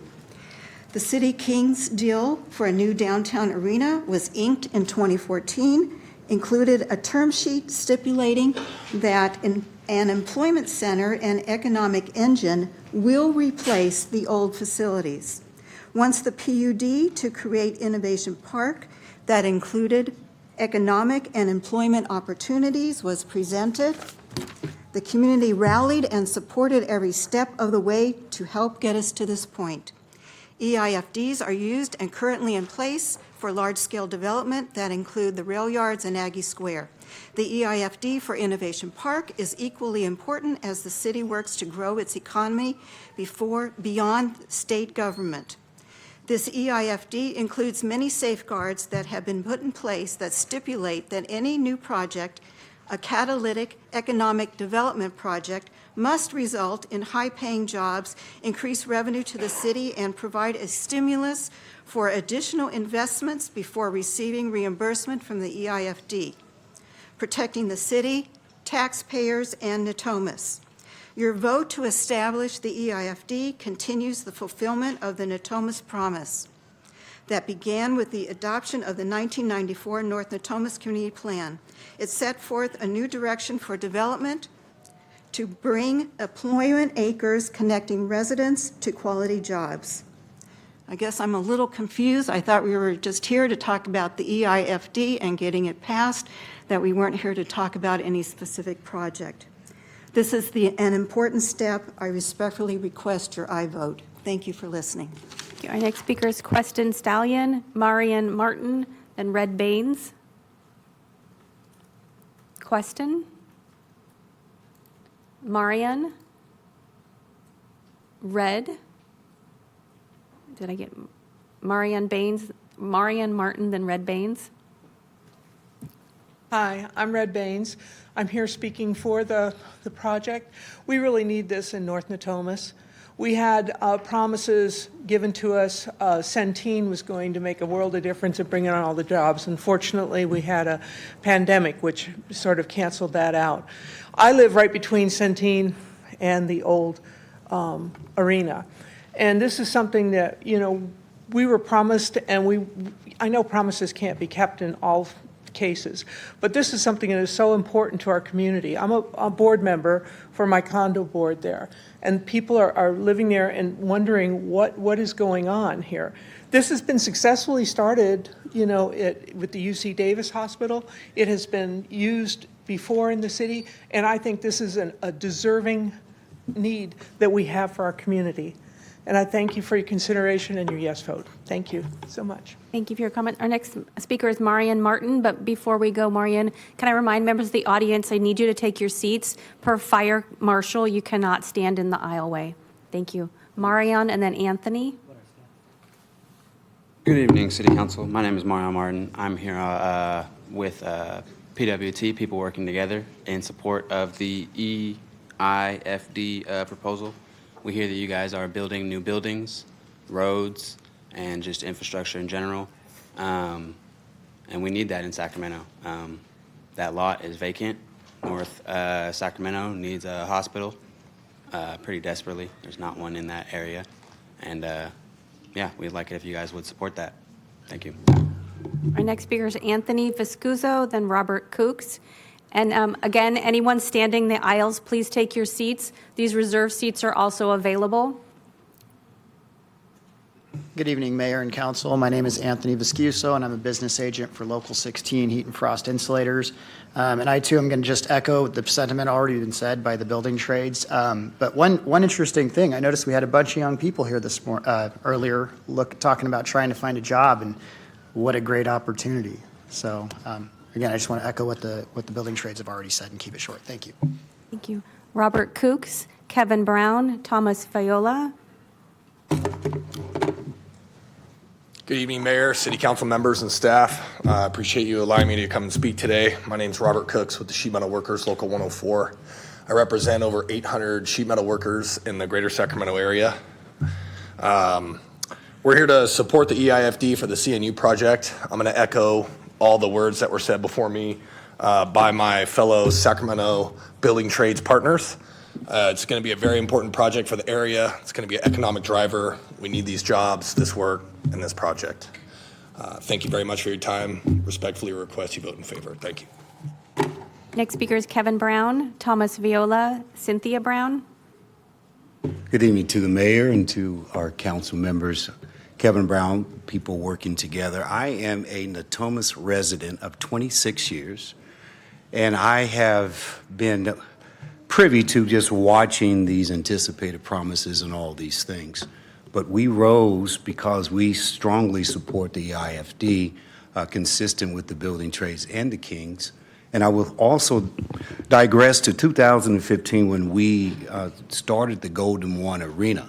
As a person that sat on the steering committee with Kevin Fiera, and we then started a partnership from a community-based organization to help us with the CWTA of the City of Sacramento and other CWTAs to specifically and intentionally go after young people, impacted groups, and things of this magnitude.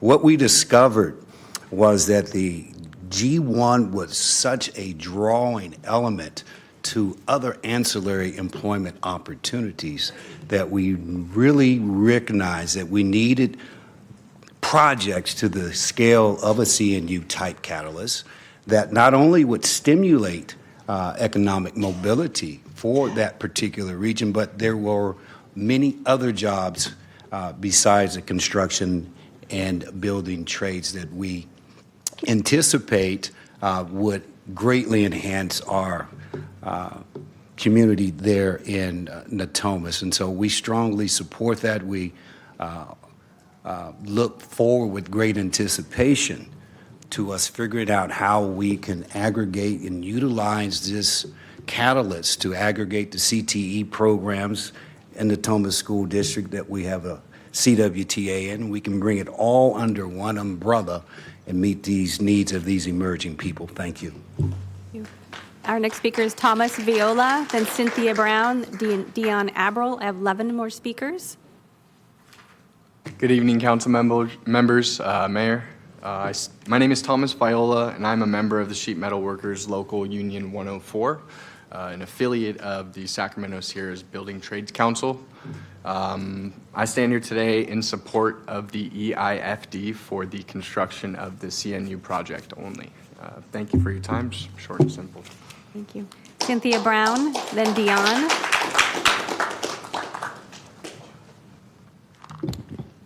Hello, good evening, Mayor, City Council members. Thank you for the opportunity. I'm Cindy Brown. I hold many roles. One is a 26-year member of Natomas area. We've seen it grown. I sat there and watched as ground was being broken, and we picked our lot. And so we've seen the area grow. We were supposed to have this huge regional park that did not happen. I'm glad to see that this is on the table for EIFD Innovation Park. I'm glad to see that there is another chance to get economic development going in Sacramento. I stand here also as a mother, a grandmother, now I have to say grandmother, of those who are matriculating even out of high school. The students that talked here today, it was very important to make opportunities for them as they come out of school. Many are choosing the trades, many are choosing healthcare, and they're able to come out, and we need a pathway for them. I stand here as a PWT executive as well, people working together, and we make opportunities for those in communities that are in underserved areas, or those just coming out for their first chance or second or 10th chance to be able to come in, and we need those jobs. We need those opportunities to be able to provide those pathways. I stand in strong support for this EIFD. I'd hate to see this come to a halt because of the order of operations in which money is made available. So I hope the City Council would act accordingly. Thank you. Next speaker is Dion Abril, then Jaime Torres, then Lionel Berrigan. Good evening, council members. My name is Dion Abril Jr. I am a member of the Sheet Metal Workers Local Union 104, and which is also an affiliate of the Sacramento Sierras Building Trades Council.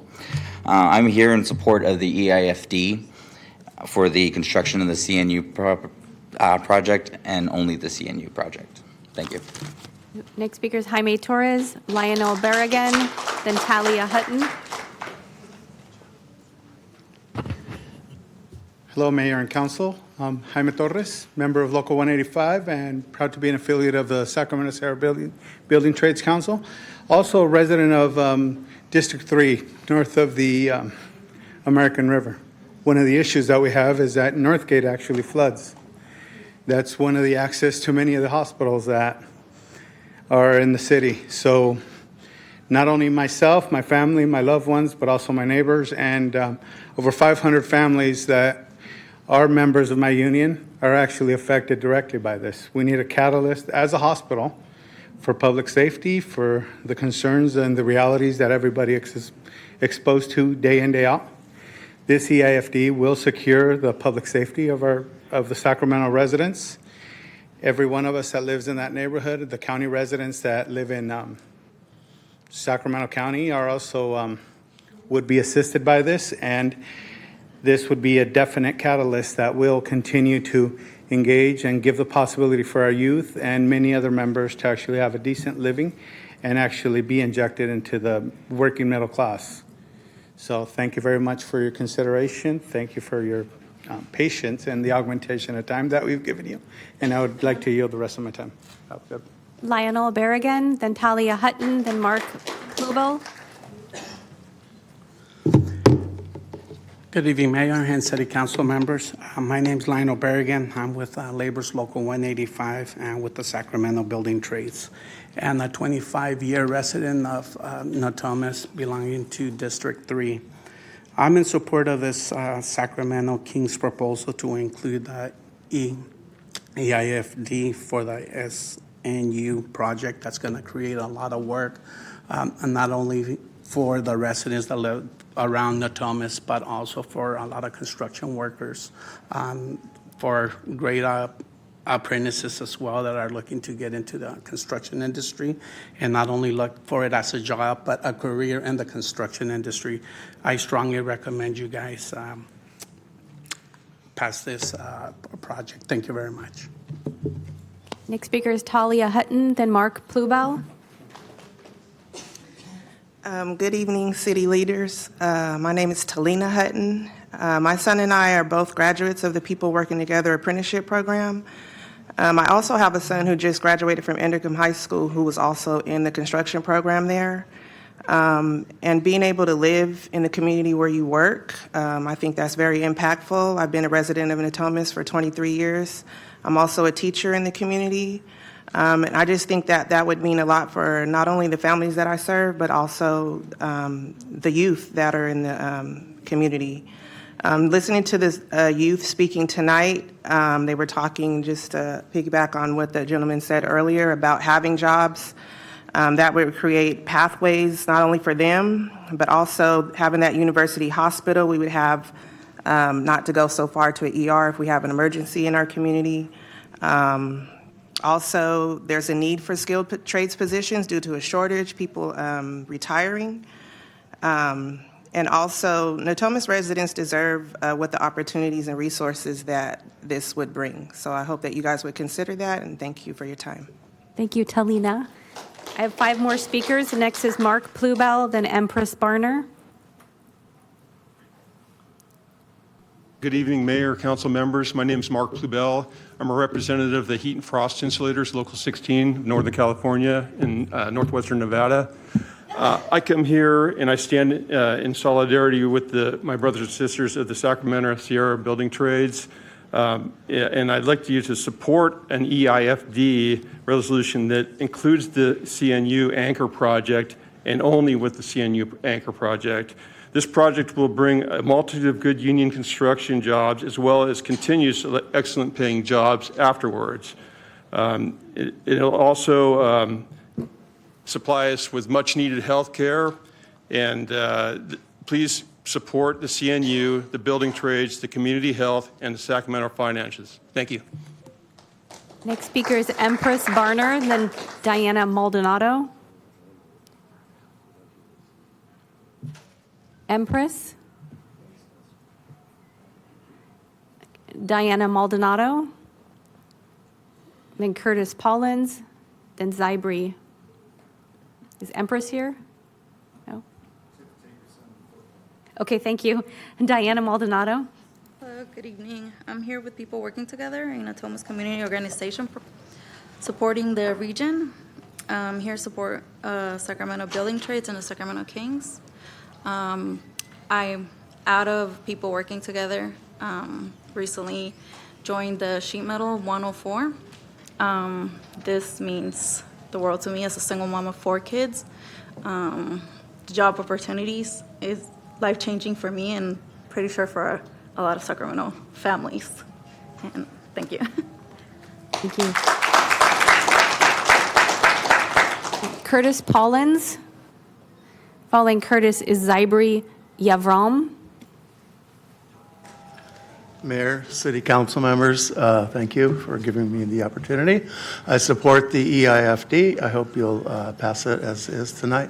And I'm a 24-year member of, 24-year resident of District 1 in Natomas, and I'm a former vice chair of the Active Transportation Commission, as well as I've sat on the boards of our local Westlake HOA. And so I've had a lot of community service, and I think this is going to be an amazing project for not only Natomas, but the entire city and the whole Sacramento region. So I urge your support. Thank you. Thank you. Zybri. I don't see movement from Zybri. So, Mayor, that concludes the public comment on this agenda item. Okay. Do we have any phone calls? I do not. Do we? Apparently, we have a new system that I'm not familiar with yet. Okay. Michael Blair. Thank you for being patient with me. And Dr. Chung? I have Michael Blair, Tyler Caricature, Michael Bevins. All right, hello, Mayor and council members. I'm Michael Blair with People Working Together, and I'm in support of the EIFD and Sacramento Sierra Building Trades and the Sacramento Kings. And I don't have too much more to add. You guys heard some great things tonight. What we do at People Working Together is we get people ready, workforce ready, to be able to go into construction. So we're great at what we do, but we can work as hard as we want, but without the projects, we're just spinning our wheels. We graduated hundreds of students, some of them not working right now. And so Sacramento really needs this project. This will be a big piece of the support of what we need to do what we need to do. So I ask that you give favor and support the EIFD and give us a yes vote. Thank you.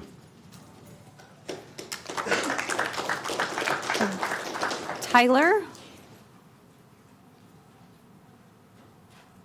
Good evening. I'm Tyler Kircher, here with the IBEW Local 340, representing over 2,500 electricians in the Sacramento area. We're here in support of the EIFD on the CNU project only. That's it. Thank you.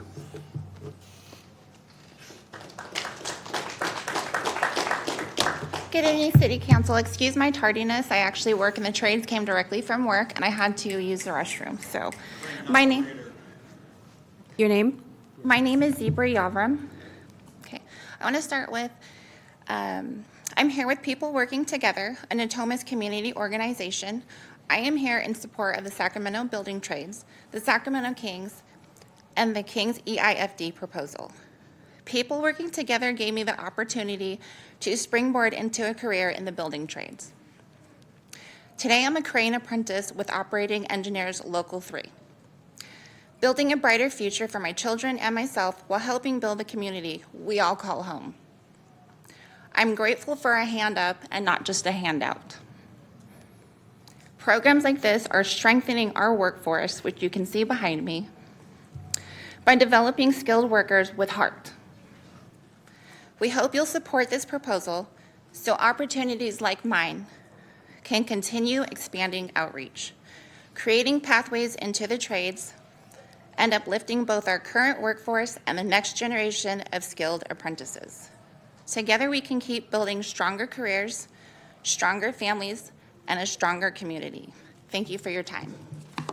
Michael Bevins, then Carol Chapman, then Matthew Clegg, then Elizabeth Prey. Good evening, Council. My name is Michael Bevins. I live in District 2, so I'm nearby District 3 or District 1. Yes, in my backyard. Yes. EIFD. Yes, build it. Sure, easy. My only suggestion is that when you build it, how you build it is important also, that we have in this space definitely mixed use. If you have just a flood of houses, you're not going to generate sales revenue. And if you have mixed use, you get sales revenue and residents. My suggestion is establish, if you will, a basic housing unit and a basic storefront unit size. And then if you are able to purchase like a condo situation or a storefront, you pay the same rate for that unit as if somebody buys 10,000 units of this area, like a big giant supermarket in the middle of something. That you're not going to give up the house by trying to entice an anchor store, if you will, in and then give them a big discount. They should pay the same rate as someone else. So hopefully the EIFD is the benefit to get people in, that however the financial things work, but don't go beyond that. If some big store wants to come in, they pay the same rate as if somebody buys just a single unit. So yes, in my backyard. I'm imagining if you could, in this area, if you just took a cruise ship that's out in the sea and you just slammed it right there, you have it all within. You have currently you already have a hospital plan. Maybe I know you knocked out some place for Natomas School District, so we have an area for schools plan.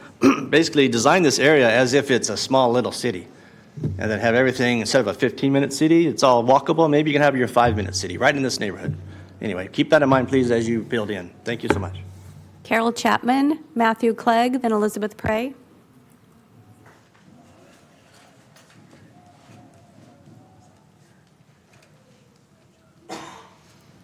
I'm a resident in Natomas, have been for over 20 years, and I support the project. I think it's an excellent idea. I see a couple of matters here. One, it'll be great. It will increase our property values. By my standards, I have a lot of money invested in a house. It's great for the workforce. You know, any country, you know, it's measured by the quality, you know, of its workforce, and this provides for that. I think that's a great feature. One I think deserves, you know, some attention here is actually proceeding on the project and having success with it. And I think Ms. Kaplan over here, she is an attorney. It is in her district. She is very capable, and she has the education and knows what to watch for, you know, as it proceeds. I'm sure it will have, you know, some little bumps as it goes along. I think that's to be anticipated. But I think it's important to have, you know, somebody of that level of competence, you know, watching over what goes on. So I appreciate that. I have some time, just some history. I was in North Carolina last spring, and they had a major problem in their community. They had a brain drain. And the city leaders got together and put together something like this and developed a research park. It's called the Triangle. So it can be done. They did have it, and they did have success. And if you walk around downtown Durham, you can see the success. They have retrofitted old tobacco brick buildings, and smaller research companies do occupy the space. So I hope it does pass, and I hope there's a lot of attention given to the procedures involved in getting it done, and it does have success. My only reservation is I drive down the highway and I see this Centene project, and repeatedly when I go. Thank you for your comments. Your time is complete. Our next speaker is Matthew Clegg. Thank you. Your time is complete. Matthew Clegg, then Elizabeth Prey.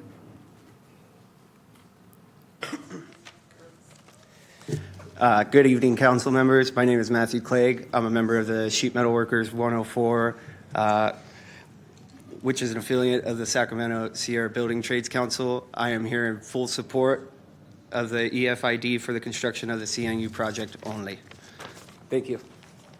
Next speaker is Elizabeth Prey, then Alvin Chung, then Chris Paros.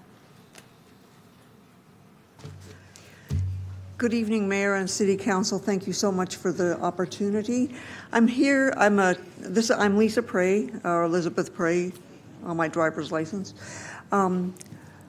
I'm a 22-year resident of North Natomas, and I'm here to give you the timeline that you've already heard from the perspective of somebody who lived in North Natomas throughout the entire time. The last public event that happened at the former Sleep Train Arena happened in September of 2016. It was the circus. After that, the arena was closed for public performances, although it was rented out occasionally.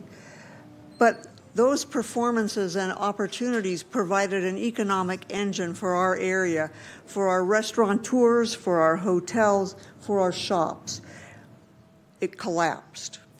We had the promise, because everybody knew that would happen once the arena was moved downtown, that we would get an economic revenue driver. So we waited until June of 2021, when California North State University announced their opportunity to build a hospital in North Natomas. Excitement reigned. In February of 2022, the PUD for the former arena site, now called Innovation Park, was approved unanimously by the City Council. In September of 22, we started demolishing the old arena. It was fun to watch. And then in July of 24, Argent Development purchased the land. Argent Development, which is an infrastructure development corporation, that was really inspirational to those of us who lived there, because we thought, ooh, things are going to happen, because we knew we had to have the infrastructure. Thank you for your comments. Your time is complete. Our next speaker is Alvin Chung, Chris Paros, Jasmine Advincula.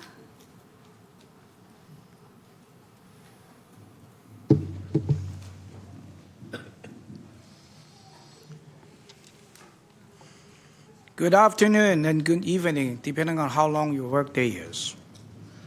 Honorable Mayor McCarty, honorable city members, and honorable city manager. I'm Dr. Alvin Chung, the president and CEO of California North State University. With me today are two members of the board of directors and also counsel to the board of director and also counsel to the university. I speak today to update the city that the university has invested over $100 million into this hospital project year to date. The university is now in the midst of establishing a high degree of collaboration with the Sacramento Basketball Holding, aka the Sacramento Kings. With the collaboration, the teaching hospital will soon become a reality. The teaching hospital is, in fact, mentioned multiple times as the economic catalytic stimulus project with the magnitude that would support and justify the EIFD. I speak in support of the EIFD, and thank you for your consideration. Thank you. Next speaker is Chris Paros and Jasmine Advincula. Good evening, Mayor and Council. I'm Chris Paros. I'm a 25-year-plus resident of Natomas in various parts. I support the approval of the EIFD, and I will try not to repeat a lot, but the bottom line is it's been 10 years since Golden One Center opened. It's been 12 years since Natomas residents were promised economic compensation for the loss of the arena. And as Lisa Prey wanted to tell you, we've got over 80,000 residents in North Natomas. We have 1,834 businesses in North Natomas, and we have 33,060 employees, all still waiting for this economic event engine for 12 years now. So we urge you to approve this EIFD and get the ball rolling. So we need a hospital, we need this economic engine, and our whole North Natomas community plan was based on this vision of people living near their work. And we're not designed for being a commute community. So please approve this project, get this thing going so we can get our economic engine in our hospital, which we badly need. Thank you. Next speaker is Jasmine, then Omar Guerrero, and then Chris Greeny will be our final speaker. Jasmine, please don't shout out from the audience. Jasmine? Good evening. Good evening.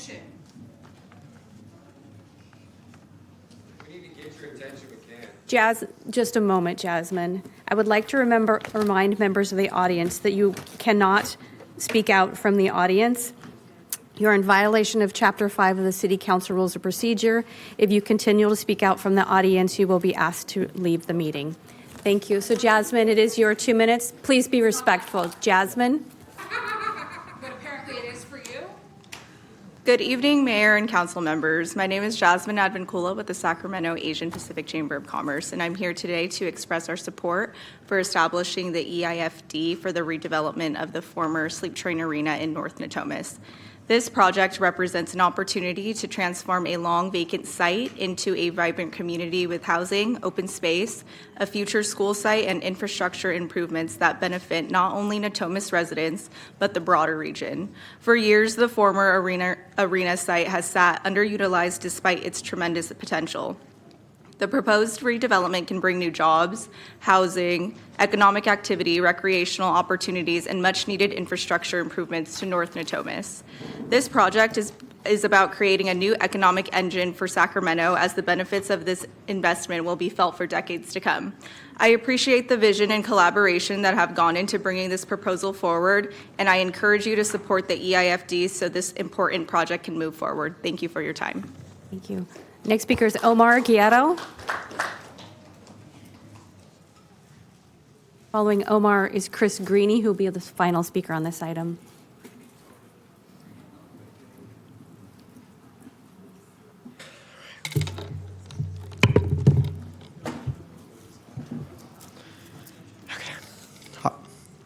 Hello. I will be giving the members of the City Council the same level of respect that you give the community members who are brave enough to make their presence known in these City Hall chambers. As such, I will be addressing my community members, not our City Council. Every single community member has the right to be heard and feel safe in the city of Sacramento with infrastructure that ensures Speaker, safety please of all address of our the City community Council. members. This is a City Council meeting. Please direct your comments towards the City Council. Unfortunately, the council behind me can't even dignify most of us with their full attention, and the fact that they have been caught red-handed discussing banning individuals from these chambers is quite frankly a disgusting mockery of their offices and the oaths that they swore to us, their constituents. I wish our public officials showed that much initiative and drive when it comes to supporting the public safety of our community members, regardless of their legal status, and banning fascist cowards from Sacramento that hide behind their titles of immigration officers, aka modern slave catchers. Having lived in Sacramento for a year and some change, I know that our community members right here will rise up and fight against tyranny that is taking hold of our country, as you all have every single day outside of the John Moss Federal Building, inside of these city council halls, and in these communities themselves in Sacramento and across the nation. You all are real-life superheroes that will go down on the right side of history, and you all are truly protecting and developing the infrastructure of Sacramento with your advocacy. The individuals behind us have the same opportunity to use their power, their positions of power, to truly revamp the infrastructure of Sacramento to support all of its constituents, including our undocumented neighbors, and houses individuals who are targeted by local law enforcement and ICE. These are real-life examples. There are real-life examples in New York and Philadelphia of local officials who proudly stand with their communities and have stated abolish ICE with their whole chest, and have revamped their city works to protect their community from ICE raids. These officials have openly stated. Thank you for your comments. Your time is complete. Please take your seat. Omar, I want to remind you the item before you is resolution of intention to establish the Innovation Park Enhanced Infrastructure Financing District, establishing a public financing authority. I want to remind members of the audience, please do not disrupt the orderly conduct of this proceedings by continuing to speak from the audience.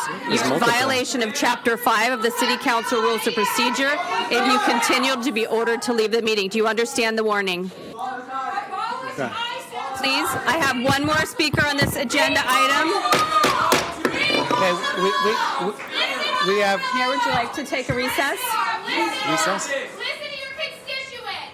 You want to talk and have conversations Recess? and Yeah. Yes. Candy Crush on your phone? So, Mayor, we're going to take a recess to maintain decorum in chambers. Members of the public have continued to engage in conduct that disturbs the orderly conduct of this meeting and are in violation of the Council Rules of Procedure, Chapter 5, and Government Code Section 54947.9. Therefore, the City Council will take a brief recess so decorum in chambers can be established. Sergeant at Arms, please maintain decorum in chambers. The council will return in 15 minutes. Sergeant at Arms, please maintain decorum in chamber.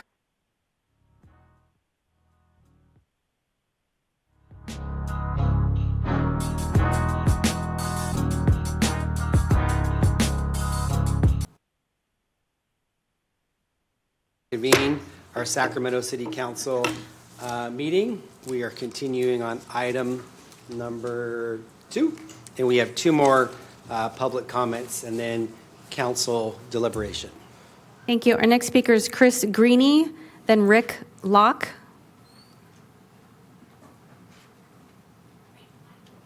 Good evening, Council Mayor. My name is Chris Greeny. I'm Business Manager of the Heat and Frost Insulators and Allied Workers, Northern California.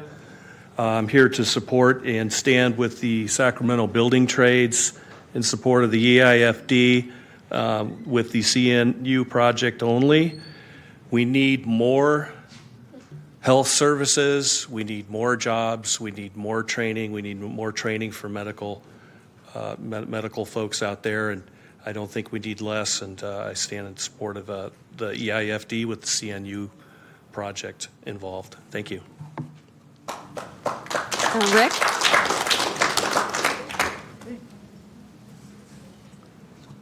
The amazing Rick is back. Yay. Good to see you all. Thank you, Mayor and council members, City Manager. Appreciate the opportunity to speak on this matter. As somebody whose first career was in the trades, I had the opportunity to do roofing.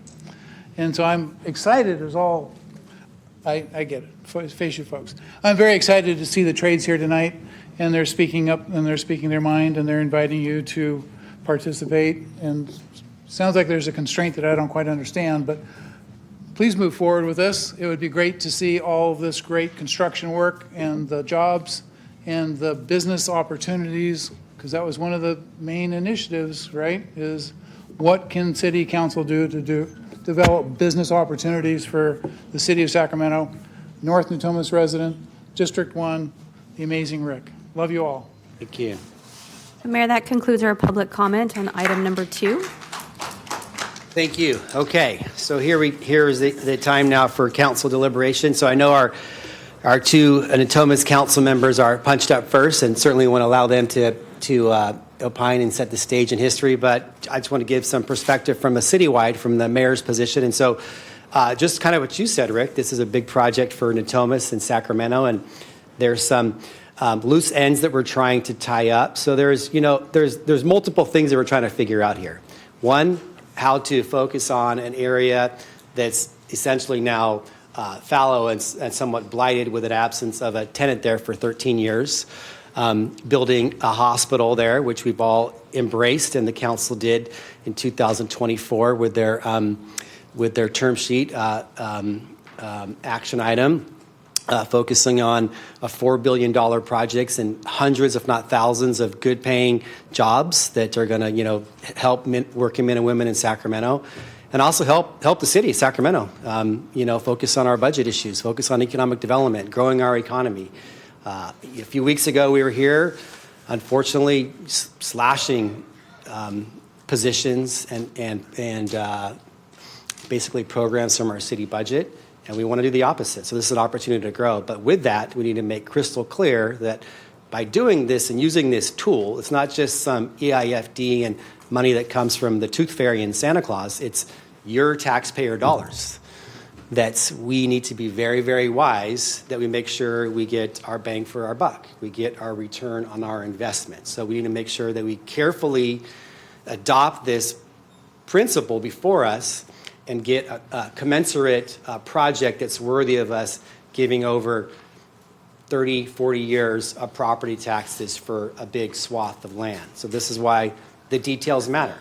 It's not just, oh, just approve that and we'll just move on. No, the details really matter in this. So this is a big deal. And I love that little video that Councilmember Maple put out yesterday, if you didn't see it, on her social media post about her memories of the old Arco Arena. So for those of you who aren't from Sacramento, this was where Sacramento was, first started growing. I remember I was a teenager. I was a junior in high school when Arco Arena 2 first opened at that same site in the fall of 1988. And I was the same age as my teenagers are tonight. There at the State Fair, drove themselves to a concert. I drove myself to my first concert as well at night. It was Van Halen. 2 weeks later, I went and saw the Kings play in their first year at Arco Arena 2. And of course, I remember Arco Arena 1, the little box over there off North Market. And a lot of good memories for Sacramento people. I was there in 2002 when I was a season ticket holder, and Mike Bibby hit those great shots in Game 5 and I think Game 1 and 2, and then we got screwed over by the refs and the Lakers that year, but that's another story. But plenty of memories from Arco Arena, and that's the history, but tonight we're focusing on the future as well. So with that is an opportunity for us to use this tool as far as a big project like this. It's hard to pay for all the infrastructure and the roads and so forth. So this is an opportunity for us to use this financing tool to help have a fair public-private partnership. This isn't a giveaway of taxpayer dollars. This says as this project grows, the money that this project creates will be plowed back to pay for the infrastructure worthy of this project. And so we're finalizing that opportunity tonight. And I think this, what we're laying out tonight is a good deal for the taxpayers, protects us, and it allows us to use our city tools to move Sacramento forward, to focus on that Natomas promise that then Councilmember Ashby wanted to make sure that it wasn't, a vacant piece of property for 13 years. I know she's very frustrated that it's taken 13 years, but better to do it tonight than 13 years from today going forward. So this is an opportunity to engage in a big project for the city of Sacramento, and grateful for the two council members who have worked and rolled up their sleeves to make sure we have an opportunity to move forward, push the economic development, push the Natomas vision, and also protect the city of Sacramento. So look forward to outlining this tonight, and I'll allow council members Kaplan and Talamontes to focus on the next steps. Thank you, Mayor. I really just want to start off. This is about the Natomas Promise. I have lived in Natomas for over 25 years, so I know. And I think each one of us here on the dais has a special memory of it'll always be, in my terms, Arco Arena. But we all have that special story of events that we've been with family and friends and concerts and games that we now get to keep a Natomas Promise for the next step. And so that's what this is about. But I really want to thank staff, Leslie. We've been talking about this for a long time, and there was a time where we were meeting monthly with all parties to really work this out. And I just want to thank you, Eric, Sini, and the rest of your staff on all your time and effort, especially when maybe some of us changed our minds and said it was good, then it was not good, and what does this mean? It's not always easy. So I know a lot was said, and there were some things that are confusing that I just want to kind of maybe take a step back a little bit so that we can clarify.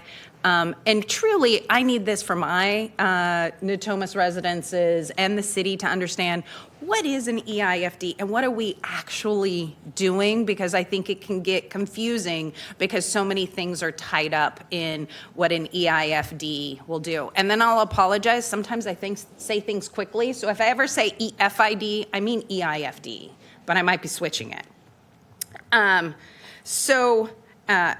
Who owns the land that we are looking to do the EFID on?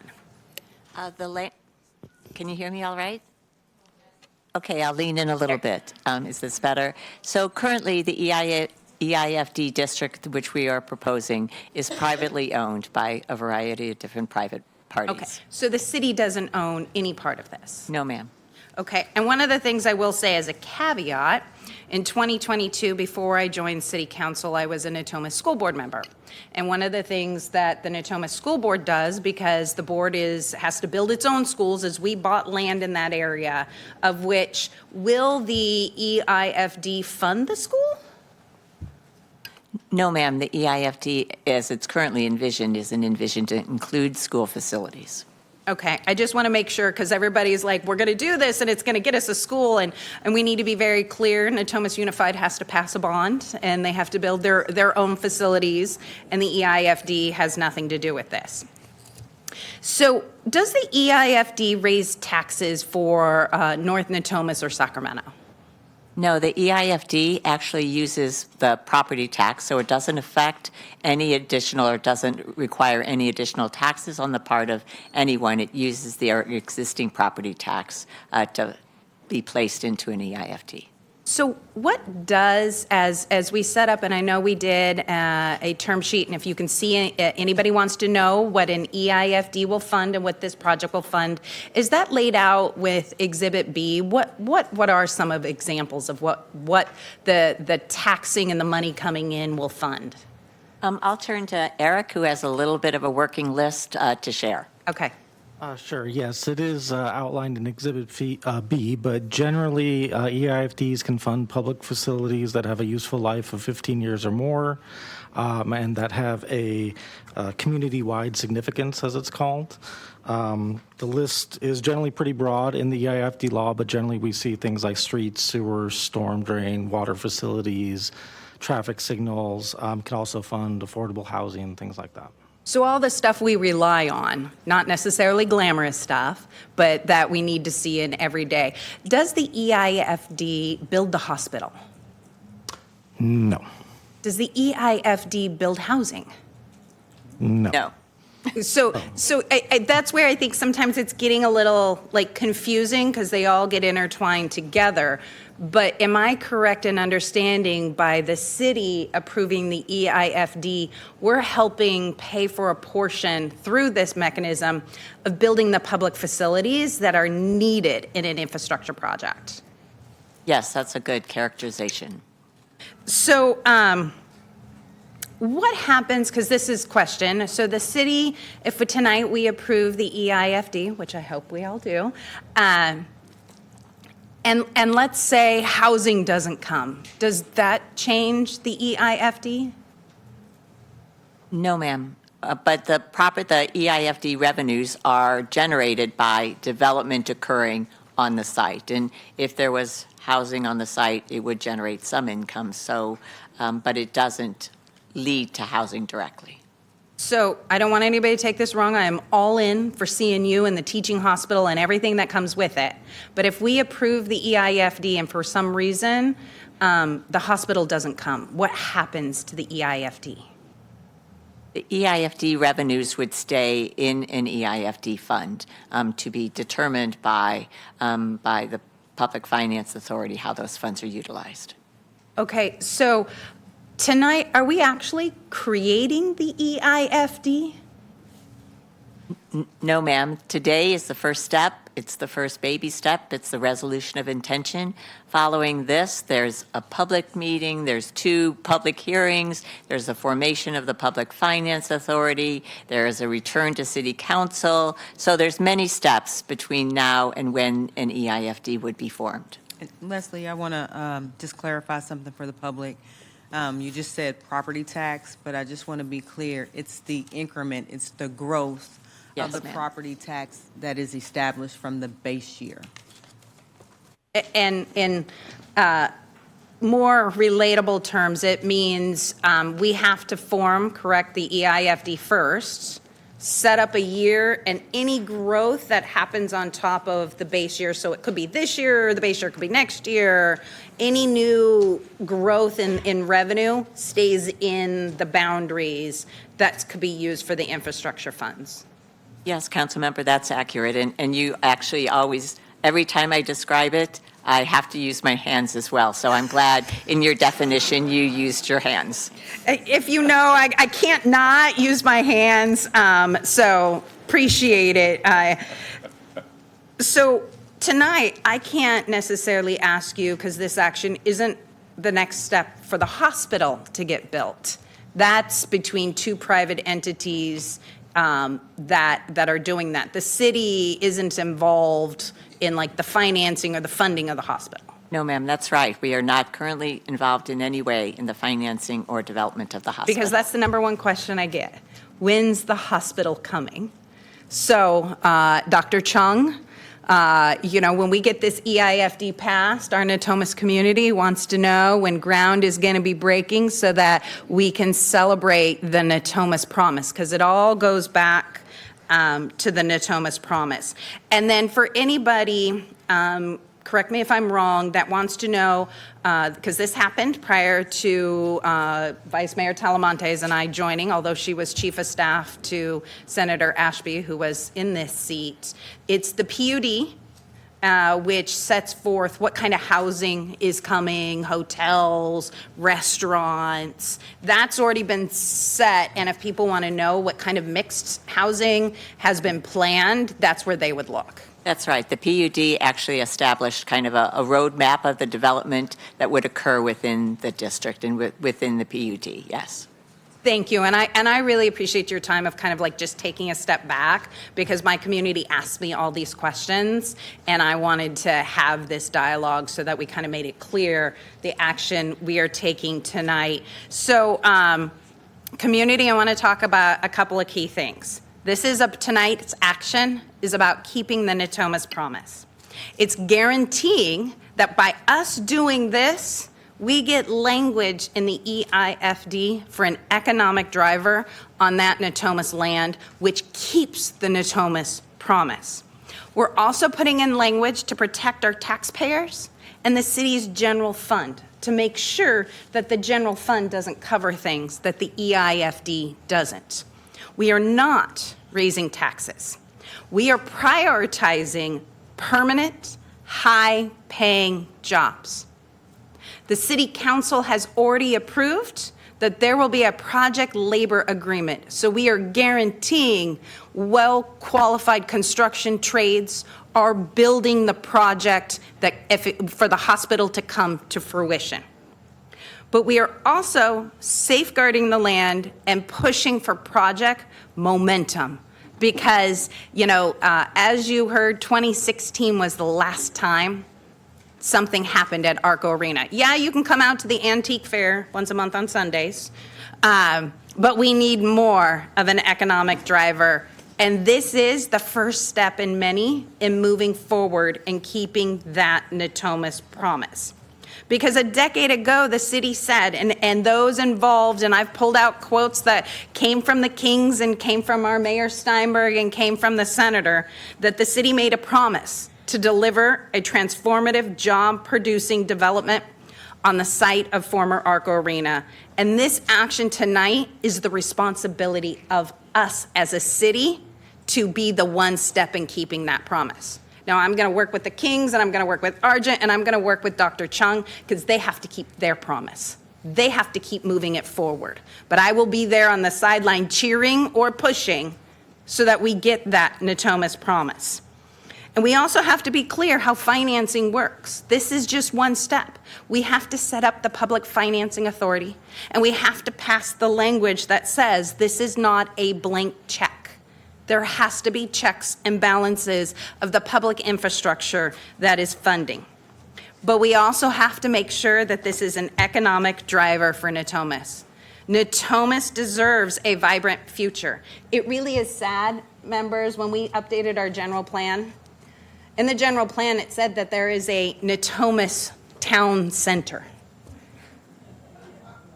You just heard Natomas residents who've been around laughing, because we don't have a Natomas town center. We have a commercial development that has a grocery store called Natomas Town Center.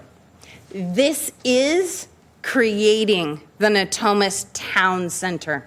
where it creates jobs, it creates housing, it creates 20% affordable housing, it creates hotels. Imagine if Natomas could have our street in North Natomas with restaurants and walkability and businesses where families can stay and you can work, and we've got bike trails and it's got green belts.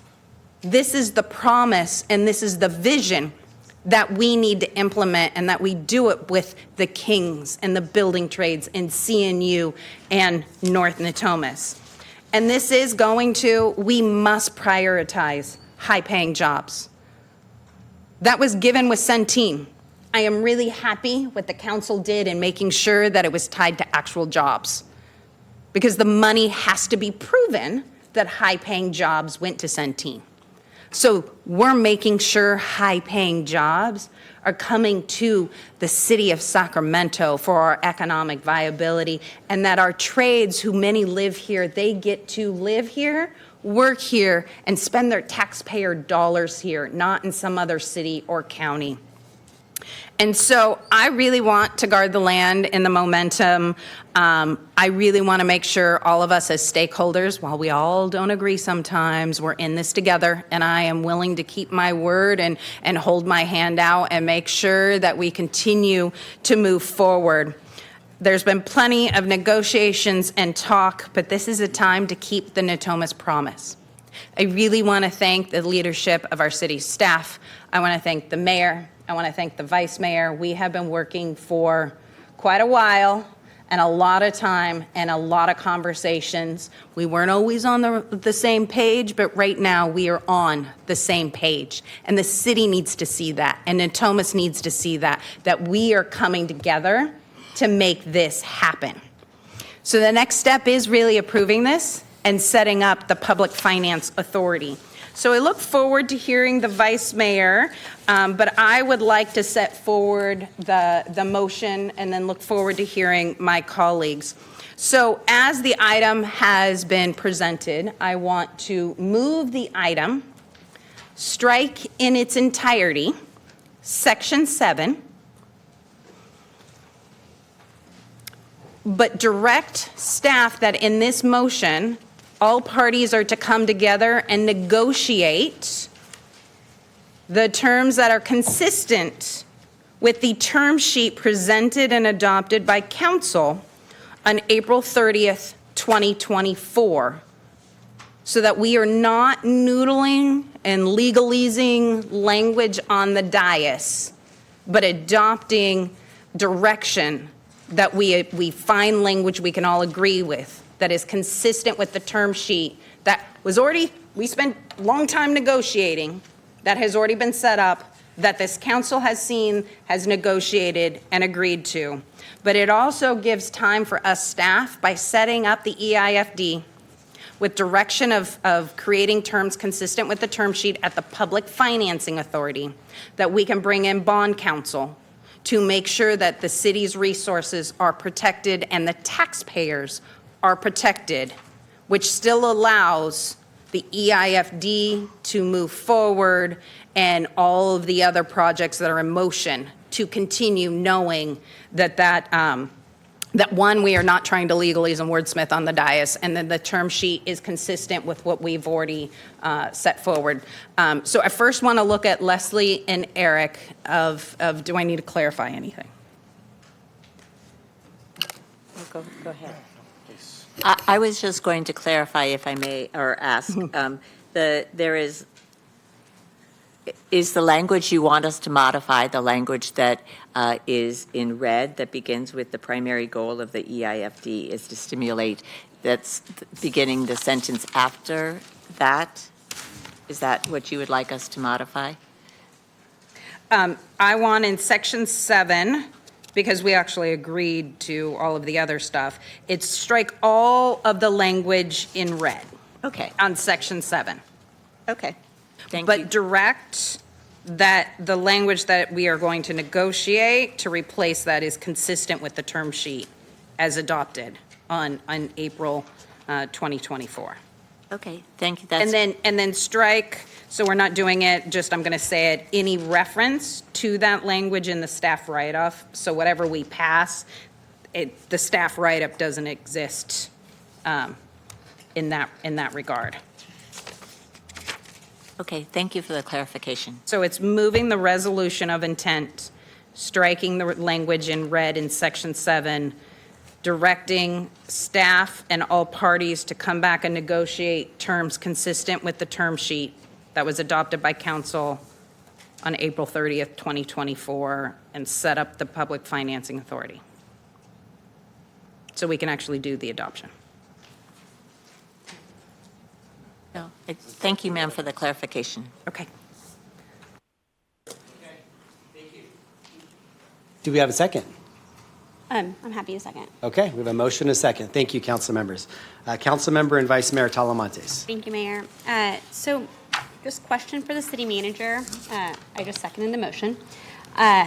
In the term sheet, it also states that the Sacramento City Council will determine whether the project can release any funds, any public funds. Is that still the case? Yeah, that's still the case. There are actually several things that the council must approve. Among those is they must approve the infrastructure financing plan. Without the infrastructure financing plan, you can't have an EIFD.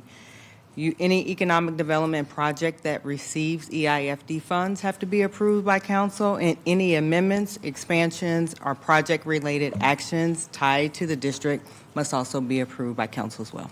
And then just one more question. So I'm really excited for the hospital, and I can't wait to see it open. Say that it doesn't come into fruition. No public funds will be released until there is a project, correct? That is correct. Okay, thank you. So speaking of Councilmember Maple doing her video of Arco Arena, I was trying to think about my first concert and my first basketball game, and I realized that it wasn't until 2010 when I was at UC Davis that I went to go see Joan Sebastian at the Arco Arena. And that was my first concert in 2010. So I don't have very many memories of the Kings. I got to watch them at home. I lived in Willows, California, so having my family drive out to Sacramento, California was just too expensive, and my parents said no. But I'm just really excited about this project and where it's at today. Like the mayor said, the two council members representing Natomas and himself stand united in supporting this vision. We both believe that Natomas deserves the opportunity to continue growing and that we have to continue moving forward. I'm fully supportive of this EIFD because I do believe it's an important step toward fulfilling the Natomas promise that was made many years ago. I've had the honor of working on this vision for the hospital with, as a chief of staff to then Councilmember Ashby and now Senator Ashby, where we created this beautiful binder reminding everyone in Sacramento about the Natomas promise. This is the documentation, all the articles and everything that came with it and all the letters of support. So it's always a reminder to me that this is our goal. We have to make this a reality. When our city decided to move the arena downtown, there was a commitment to our community, and it's important for us to continue upholding that. And that means providing the infrastructure needed to attract a catalytic project. And it's been a long time since that decision was made, and we just have to continue moving forward. So I'm excited for the hospital. It presents one of the biggest potential projects in the region, especially in Natomas, since we don't have a hospital north of the river. And it brings healthcare access, good paying jobs, educational opportunities, and additional investment to our region. But this EIFD is also bigger than just one project. It's a catalyst. And like Councilmember Kaplan said, people of Natomas are looking for somewhere to go eat, shop, and hang out, where they don't have to come drive downtown. We want to be able to provide a space where people can come and take their family that are out of town and that they're visiting us. So we should not wait any longer. Our residents have been patient, and now is the time to bring the infrastructure promise to our community into fruition. This is about delivering on the Natomas promise, creating opportunity, and ensuring that Natomas has the infrastructure needed to be a thriving community for many generations to come. I look forward to supporting the EIFD and the opportunities it'll help create for Natomas and the city of Sacramento. Thank you. Thank you. Councilmember Mayor Pro Tem Guerra. Thank you very much, Mayor. First, for the people in Natomas, I as well, I remember my favorite concert there was with Osomatli, Mana, and Santana all at once. That was a big one. And they all played at the same time at the end. Yes. But, you know, and I'm very excited to see the future of what that place could be. I support the Natomas Promise. And over the last 11 years now on this council, I've been excited to see the push and what we can do there. And what we've heard over the last 10 years was that Natomas needs a hospital. To have to go over the river through a narrow freeway is unacceptable. You know, Natomas has asked for a town center. You know, it's having a place like I think about the village, the Natalic Village area where people are coming and communicating and having fun. You know, Natomas deserves that same type of walkable community and place. And we've heard that we need from Natomas not only good jobs, but high-paying jobs, quality jobs. And so this is an opportunity for us to do that. And we also heard over the last 10 years that we need to make sure that we take the steps for the best chance of success. So I support, the changes to the staff resolution. I want to thank Councilmember Kaplan and Vice Mayor Talamantes for making those changes. I was involved with our first EIFD, the Aggie Square project, and that brought over thousands of jobs. And at our own Tahoe Park Friday night food truck event, listening to someone who was working at Starbucks and then went and had an opportunity to do an apprenticeship program at Aggie Square and then have a real job, a path for success, not just a job, but a career after that. That was life-changing. Locally, where they walked and they could walk to work, they could get to a local place of employment. And to me, that is the biggest thing that we have to push here. So I support the motion with the amendment to strike the language. That language was not included in any of the other EIFDs. Now, and every project is different. I acknowledge that. But we also have to make sure that we're as nimble as possible. There's multiple hearings. I served on both the Aggie Square and the Real Yards EIFD. We have multiple hearing processes to make the changes we need and community processes to engage the community on the best outcome. Excited about this, very proud to support it, to support the Natomas project, but most importantly, to deliver what has been asked of from our local folks, which is good jobs and the future commitment of a town center and vibrancy in the Natomas Basin. So thank you very much, Mayor, and thank you to our council members for their leadership on this and my previous colleague, Senator Ashby, for their work. Thank you. Councilmember Dickinson. Well, thanks, Mayor. I can't quite let this occasion go by without a comment because when I worked on this legislation, I didn't, at that time, you may have had the same experience, I didn't really imagine sitting on a body where I would be adopting the product of the legislation. So it's somewhat gratifying in its own way to be in a position to take an action on legislation that you had a hand in crafting at the time. I'm thankful and grateful to both Councilmember Kaplan and the staff because for the next time we talk about an EIFD, we won't have to explain what it is. We'll just post the video. We'll all know what an EIFD is, and there is another one coming, by the way. We'll keep you all in suspense. One thing, though, that I want to take note of that is important, in fact, foundational to what we're doing tonight, that is a difference between what was required for redevelopment and what is not required to establish an EIFD is a finding of blight in the area that is affected. And if that requirement, which was part of redevelopment law, still was with us today, we couldn't be doing this.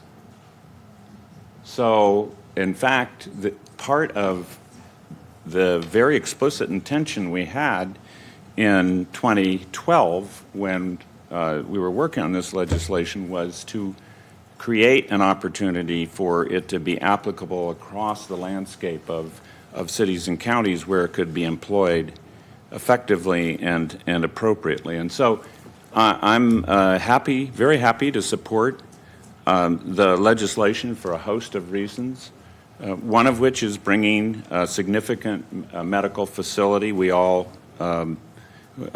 hope, to north of the river, where we, as others have said, have a real deficit in access to the full complement of medical facilities.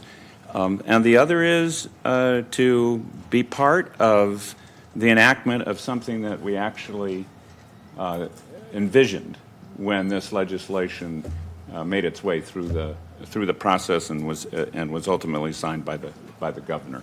So congratulations to all, and let's make sure it works.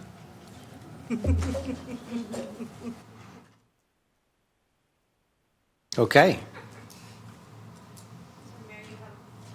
Mayor, you have a motion by Councilmember Kaplan and a second by Vice Mayor Talamantes. Yeah, we have a motion and a second. I just wanted to close and thank the council members, especially Councilmember District 1 where it's hosted, and the council member across the street in District 3, and someone who's worked on it in her prior life as the staff for all of District 1 for working on this for years. And just thank the participants. I know Dr. Chung. Dr. Chung, where are you, Dr. Chung? He had to go? He's outside. But maybe his team want to acknowledge you and your hard work and your perseverance. We know that healthcare means a lot to people who are in need to go see a doctor.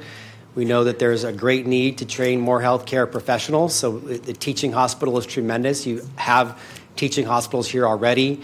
Your dentistry school and your medical school, training professionals to work in our public hospitals, our private hospitals, and stepping up and having a full-fledged, larger regional teaching hospital with an actual hospital to serve patients will be a boom not only for Natomas, but for the Sacramento economy. So we are in strong support of your project. I know it's hard, but if it's hard, nobody would do it. You know, the hard is what makes it great. And so thank you for reaching in and for funding this project for the past year and a half with this idea that you could go bigger one day. So we believe in this project. We believe in you. And thanks to the property owners, the Sacramento Kings and Argent, for working in this partnership to bring about, one, the Natomas promise, but not just a promise of a project, because we could have supported any project out there. Nothing about housing and commercial malls, strip malls. We have those all across the city. Those are great. But we wanted something big here that really is about the future of Sacramento, that makes our neighborhoods thrive, makes our city thrive from an economic development perspective, brings in high-paying jobs and keeps workers in our area, drives people to our region. And this is what we would love for this area of Sacramento. And so we're going to work hard to make this a reality. Thanks to the partners with the construction and building trades for signing the PLA 3 years ago to make sure this project is built on time and under budget. We support you and these jobs coming forward. And with that, it's an exciting day for the city of Sacramento to turn the page on this finally. And we have a motion and a second. All those in favor, please say aye. Aye. Any noes or abstentions? Hearing none, passes 9-0. Thank you.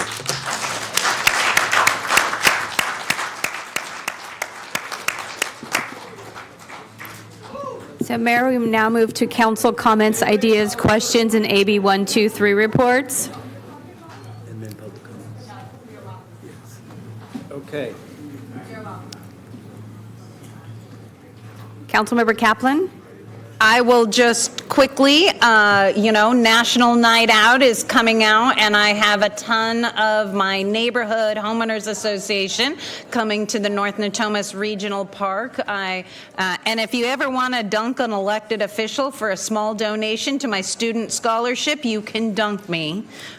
So last year I had our state treasurer, Fiona Ma, come and take me out for a good cause. So I invite our community to come out and partner with our law enforcement and public safety and our community members who keep us safe. Thank you, Mayor. Councilmember Vang. Thank you. I just wanted to announce that, similar to Councilwoman Kaplan, we have 4 National Night Out events happening next Tuesday. Rose Family Creative Empowerment Center and other partners at the Pinnell Center from 4 to 7. Deerfield Mesa Grande Neighborhood Association at Willie Castone Park from 6 to 8. Delta Shores Community Association on Flowing Way will have theirs from 5:30 to 9:30. And North Laguna Creek Valley High Community Association will be at North Laguna Creek Park from 6 to 8, and we look forward to seeing everyone.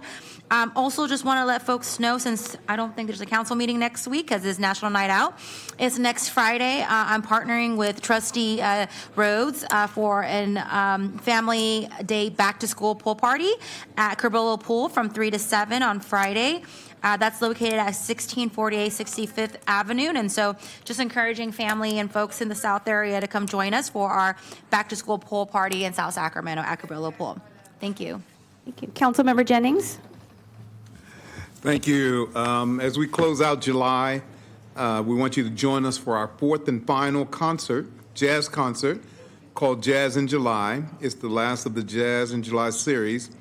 We're going to have an unforgettable evening of jazz as we close out this month. And the soulful sounds of Virginia Ayers Dawson and Airplay will be performing at the Bell Coolidge Park from 6 to 8 p.m. You can bring your picnics, your chairs, your blankets, friends, family, and enjoy a relaxing summer evening with us. And then finally, we're starting a new program that's going to call Hope Lives in 95831.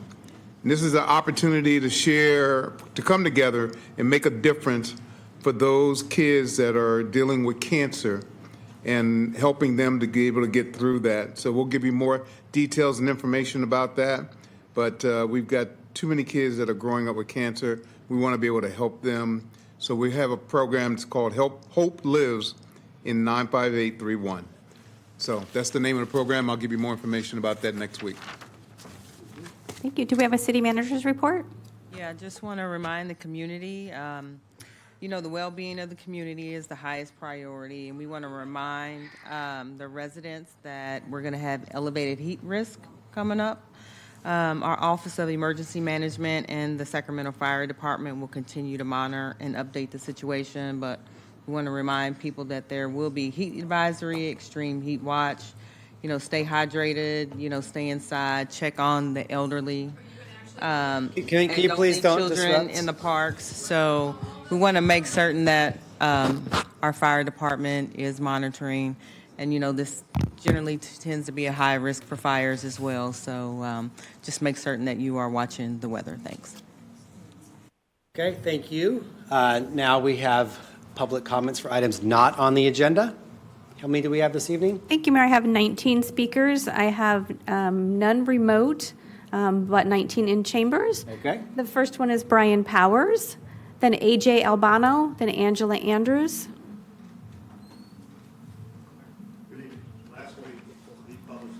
Titled, "Are Millions Spent on Sacramento's Youth Violence Prevention with Little Oversight?"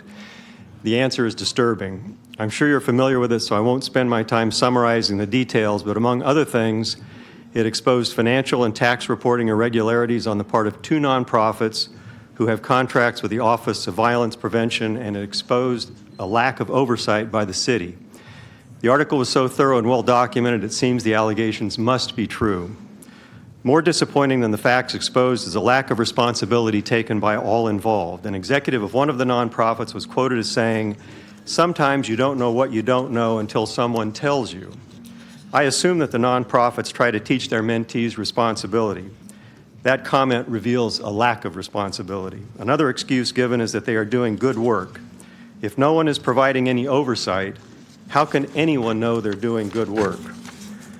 The Sacramento Police Department oversees the nonprofits. Its representative was quoted as saying, "Tax filings and related documentation are not part of our contractual requirements and fall outside of OVP's oversight."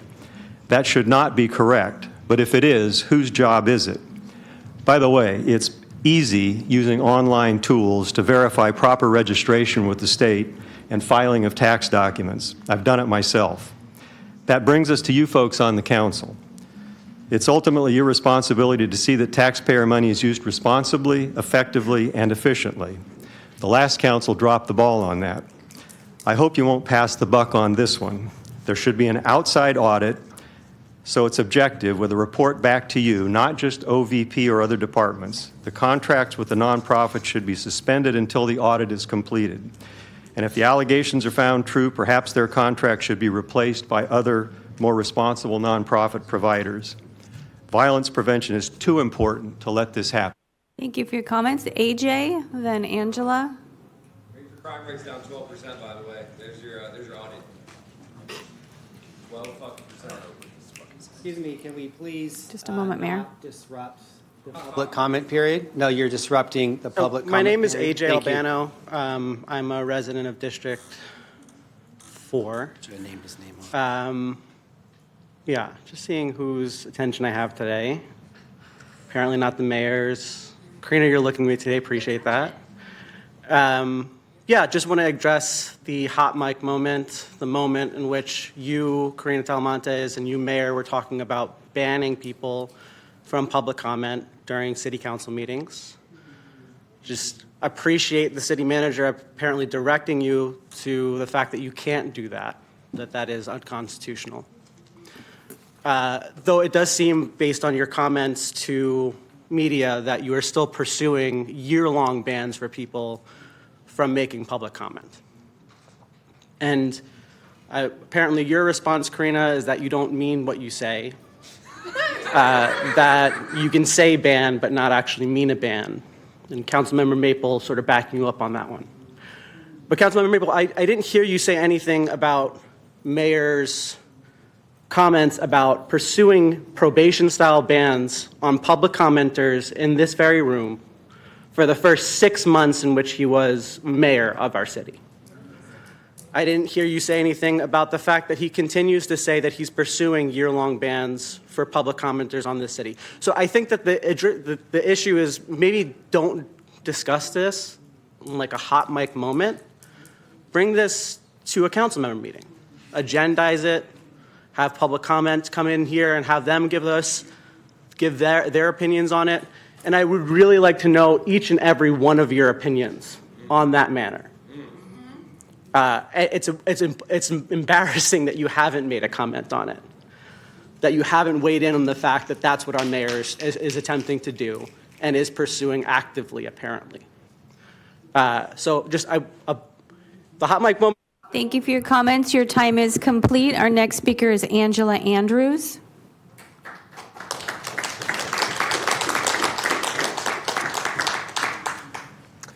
Hello, everybody. Council, mayor, city manager. First, I want to say I wish I wasn't here.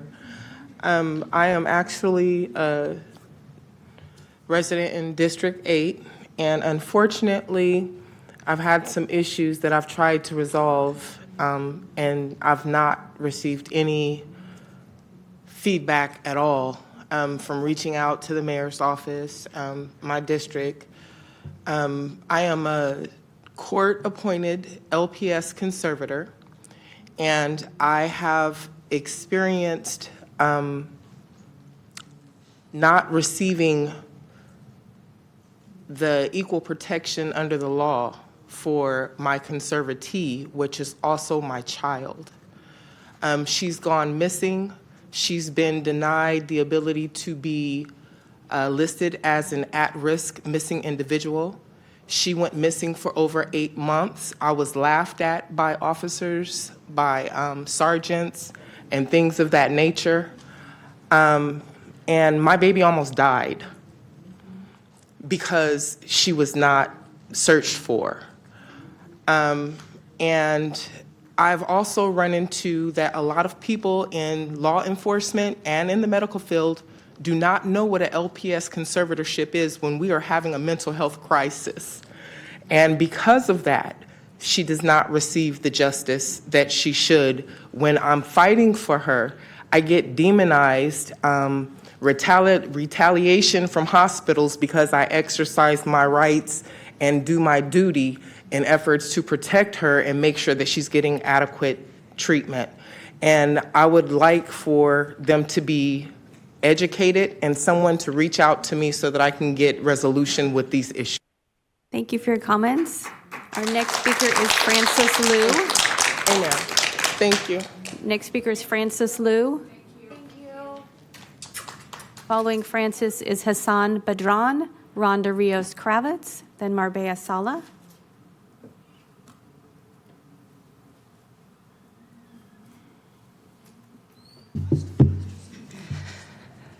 Banning people from City Hall is not new for McCarty. A year ago, this council passed his sit and lie ban that criminalized our unhoused neighbors for seeking safety and refuge at this very building.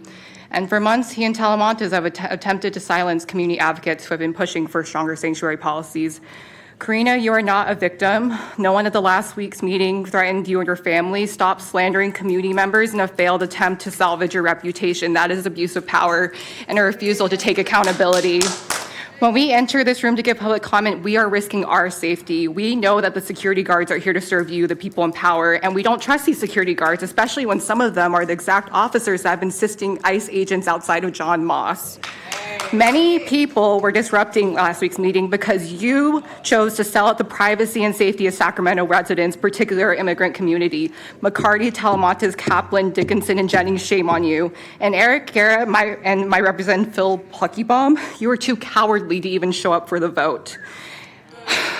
And for months, we respectfully engaged and asked you to stop SACPD's illegal targeting of anti-ICE protesters. And Karina's repeated, unempathetic response was essentially, they need to follow the rules, even though she didn't know what the rules were. And she even told us we needed to protect her from members of the public that were expressing that they were upset with her. Get a grip. She and Eric Guerra stopped every concrete policy proposal to protect our city's data and end SACPD's collaborations with ICE from getting to council. They are the poster children for identity politics. They invoke their parents' backgrounds to get votes, and then their decisions in office actively harm and risk the safety of the immigrant communities they claim to be members of. And that is why we are disruptive, and we will continue to be here to dissent. This is the people's building, and you will not scare us.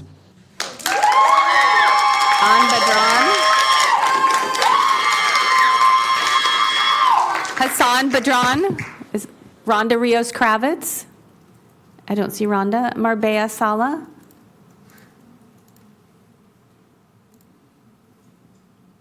First of all, I want to thank all of you for allowing the council to continue. Thank you very much. Okay, I'm Marbella Sala, and I'm president of Garlandland Northgate Neighborhood Association. I'm also here representing the Benito Juarez Foundation. And I'm going to read out a letter that I sent to all of you, but I want publicly to read it.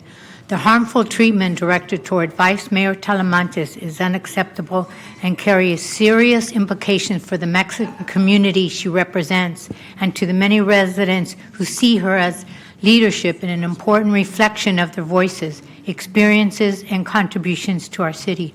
We recognize that public service requires elected officials to navigate disagreement, criticism, and difficult conversations. However, political disagreement must never be allowed to become personal, demeaning, discriminatory, or threatening. When conduct crosses this line, it requires a clear and immediate response from city leadership. Our deepest concern is your inaction as mayor. Silence in the face of harmful behavior does not a sign of neutrality. It allows the conduct to continue, signals that it will be tolerated, and undermines public trust in the council's commitment to dignity, professionalism, and equitable treatment. We urge you and the council to publicly address this behavior, affirm clear standards of conduct, and take meaningful steps to ensure it is not repeated.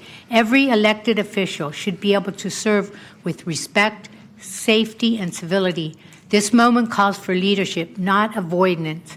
We respectfully request a written response outlining the actions the mayor and the council will take to address these concerns and restore our trust. Signed by myself and Ramona Landeros. Thank you. Next speaker is Evan Peterson. Evan Peterson. Fern Pasquale. Following Fern is Michael Bevins, then Lambert Davis.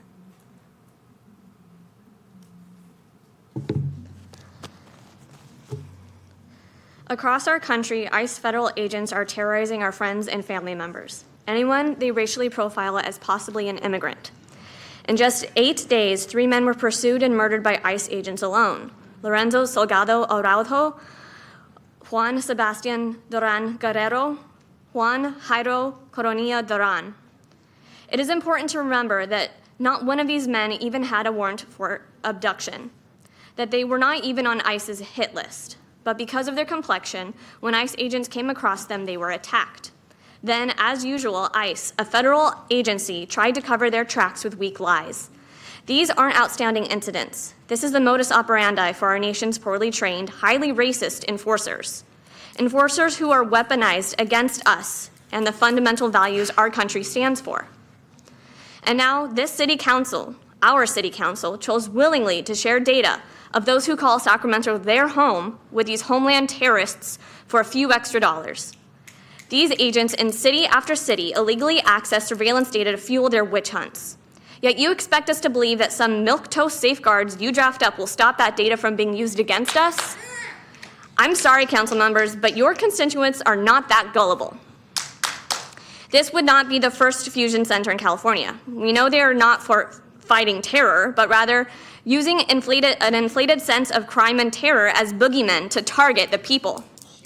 Private audits and U.S. Senate reports both show that these fusion centers have not identified a single terror plot in the United States. Instead, the information gathered is used to target immigrants, activists, really anyone who doesn't fit the federal government's agenda.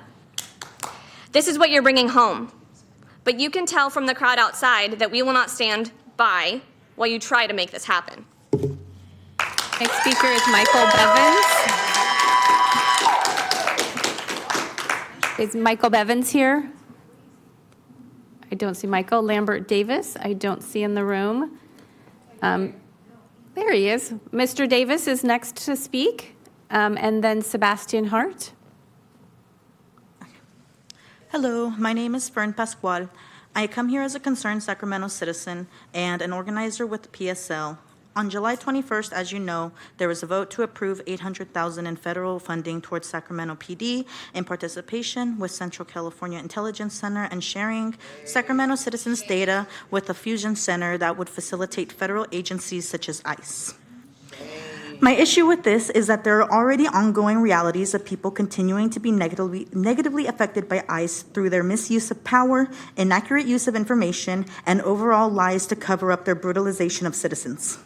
When Councilmember Maple asked Sacramento PD what type of information would be shared, it was stated by Sac PD that the information shared with the CCIC on would be violent crimes, gangs, terrorism, critical infrastructure, public threats, and cybersecurity. Indeed, broad categories that would no doubt lead to more so-called mistakes that have already been happening under ICE. There is deep distrust between the people and federal institutions such as you guys and ICE and many others. If you say you represent the people of Sacramento, then listen to what we actually want, which is no more cooperation with police and ICE. We are telling you the solutions to the problem, and instead of doing the first step, which is to listen to us on how to combat these issues, you instead want to fund a fire that continues to harm us by paying for the gas that fuels it. Thank you. Here's Lambert Davis. Lambert Davis, then Sebastian Hart, then Leanna, then L.R. Roberts. Mr. Davis. Yes. First of all, I come down here in the memory of our parents. My parents moved here in 1946, and in 1946, they tried to buy property in Woodlake, and when they told me when I was a teenager why they couldn't buy it, I was determined to challenge this city. That's 80 years ago, 80 years of property tax. Now, something came out, Measure U. Now, as a lot of people know, I have a tremendous following of millennials, and they told me to come down here today and put this on the record. The Sacramento Bee, which I was stunned, nominated us for the best dessert and the best customer service. That had to be the millennials. My focus is on anything but what I just said. Now, I'm challenging this city. A lot of people don't know this, but Howard Chan sent a memo out on my family, and my family figured it out. And he was trying to stop us from getting funding. But there's some people inside the city that are pulling for me, and they gave me a copy of it.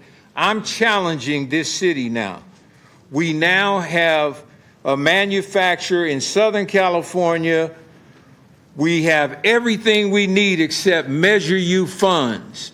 We have not received 1 penny of Measure U funds, and I go to Measure U meetings. But yet there have been white companies that have received no written agreements on funding.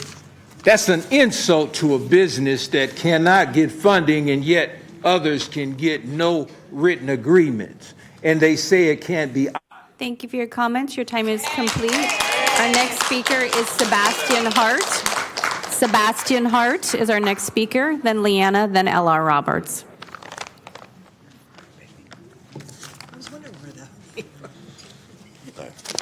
Hello, Mayor, Council. My name is Sebastian Hart. I'm with Local 46.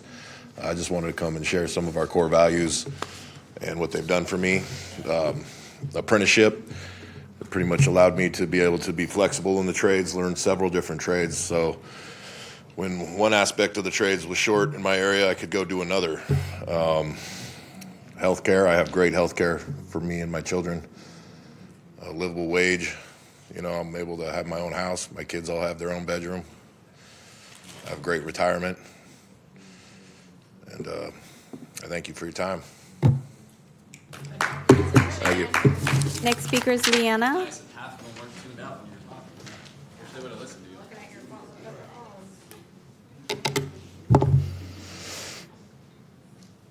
Wow. I don't think I've ever had all of your attention. That's actually a first. And that's a shame because I have been coming here for months.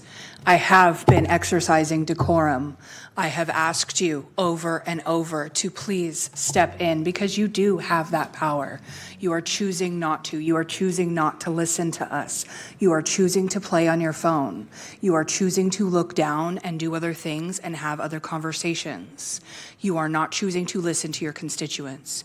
You had 30 people say, over 30 people say that they did not want their data shared, that they did not want it sold for $800,000 of what sounds like fucking money laundering, let's be real. And you shut it down and then came out here after you shut it down to talk to a couple people, which apparently the SACB has on video, which I'd really love for them to release, that you, Kevin, said, what if other people have other opinions? But 30 plus people stood up and told you, do not do this. And you told my friend that you already had your mind made up because it was paid up. We know you took kickbacks for keeping police and fire jobs open. We're very aware of that. How do you sleep at night? Karina? Using the immigrant community as a platform and then stepping on their throats is never going to be okay. It will never be okay, and we will not tolerate it. You can blink all you fucking want, but it's not going to make anything go away. It's not going to make me go away. It's not going to make the problem go away. We will stay under your skin until you do the right thing. We pay your... Thank you for your comments. Your time is complete. Our next speaker is L.R. Roberts, then Sierra Rose. Please take your seat. Your public comment time is complete. Leanna, please take your seat. Leanna, please take your seat. Next speaker. Leanna, please do not disrupt the orderly conduct of these meetings. Thank you for taking your seat. Point of order, you've been given fair warning and have elected to continue to disrupt the meeting. You're now ordered to leave the meeting. Our next speaker is L.R. Roberts, then Sierra Rose, then Joshua. I'm L.R. Roberts. I'm representing Peace and Freedom Party. I do think that politeness should go in both directions. So this thing that I've seen since the 70s where people talk to each other or talk to the city manager instead of paying attention is rude. People have lived here for thousands of years. Then the Spanish imperialism, and then Mexico, and then the Republic, and then a state. And when they build, I used to go to meetings when you were over in the old building. When they built the new building, they found items that belonged to the people who originally lived here. And they built the building anyway, which always has bothered me. I am from the southern border of New Mexico. People just went back and forth all day across the border. But then Border Patrol was formed about 100 years ago, and they were notorious for rape and murder. So we protested them all the time. And we also then tried to have them not start DHS and ICE. We are a sanctuary city. I'm proud of that. But our cops are cooperating with ICE. They escort them off the ICE building. I've mentioned this several times. There was that time where 8 cops showed up in 8 different cars in one day. How much did that cost? We're not supposed to be spending anything on this. And then we had a supervisor show up 3 times, and that's the day they arrested 3 people, and 1 person ended up in the hospital. So ICE are fascists. We should not be sharing data with them. My father killed fascists. My father-in-law killed fascists. We should not be giving money to fascists. People had to make decisions in Nazi Germany, like just as Hitler was taking over. We're at that point, guys. Wake up. Next speaker is Sierra Rose. I have 6 more speakers. Sierra Rose. I don't see Sierra. Joshua Macias. Marcelina. Sarah's walking up right now. Perfect. Sierra, please proceed. Joshua Macias, then Marcelina, then Kevin Bolts.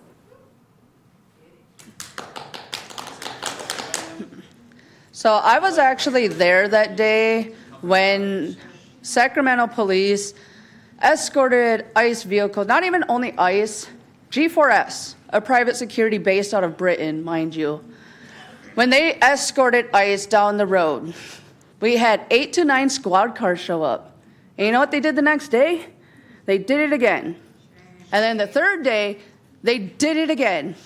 And then the 4th day, they did it again, and they escorted them down the road the wrong way every single time. You guys are allowing G4S and ICE to just run rampant through the streets.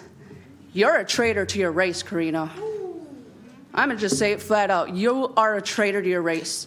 You say you represent the indigenous community and your own people. That is a flat out lie, because I am there every single day watching you guys let these people mistreat your own constituents. We're there every single day. Every single day we're watching them do this. Every single fucking day. I am watching ICE attack minors, attack state workers, running over state workers, trying to hit people in the crosswalks when it is their right of way. You guys are allowing this. You're allowing this. And then you sit there and tell us that we need to trust this bill? How can we? You won't even fucking represent or even respect the laws put in place now. A private security company based out of Britain is doing this. G4S. G4S is fucking doing this. It is shameful. A British company. How are you going to stay here and say you're for America or for us? But this is what you're allowing. And in case all of you guys fucking forgot, it's still land back. Indigenous land. All indigenous land. Don't you ever forget Speaker it. is Joshua, Indigenous then Marcelina. Joshua, then Marcelina, then Kevin.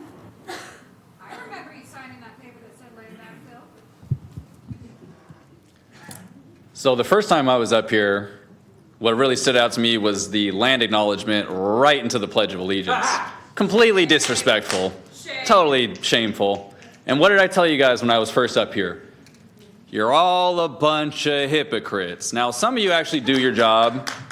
A lot of you like to just stare, and some of you think we're an audience, that you guys are the kings here, that we're here to make audience with you. It's the other way around. You were the captive audience for the people. The fact that you get paid from us, our taxes, the money that we make, that we put into the community, the work that we do, pays for you to sit up here. So Natomas promised 13 years of nothing? How many mayors have gone through not doing their jobs? I'm glad you guys are able to get something going now. That's cool. But that seems like the running theme of this city and this council. Day late, dollar short, nothing done. And then what, McCarty? You just going to go open up another business after this?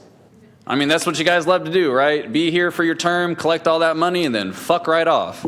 So if you want to prove us wrong, if you want to prove to the community that voted you in, the people that elected you to represent them, maybe you should do that. Listen to the people, represent the people.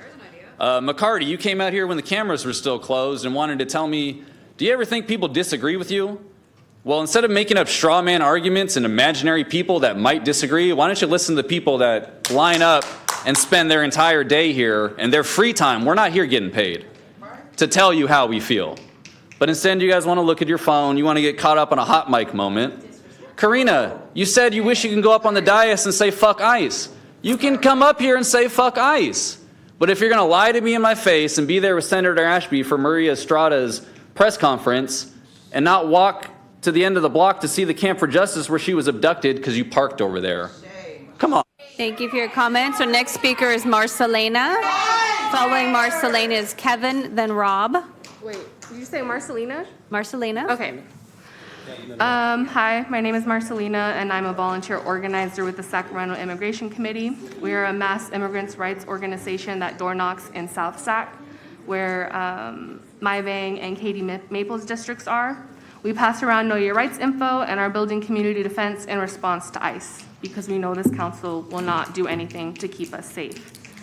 I'm back here today, like I said I would be, and I don't come alone. Today I carry the voices of 40 to 50 people that were gathered outside of these council chambers, rallying to let you know how upset we are that you sold our data to ICE for $800,000.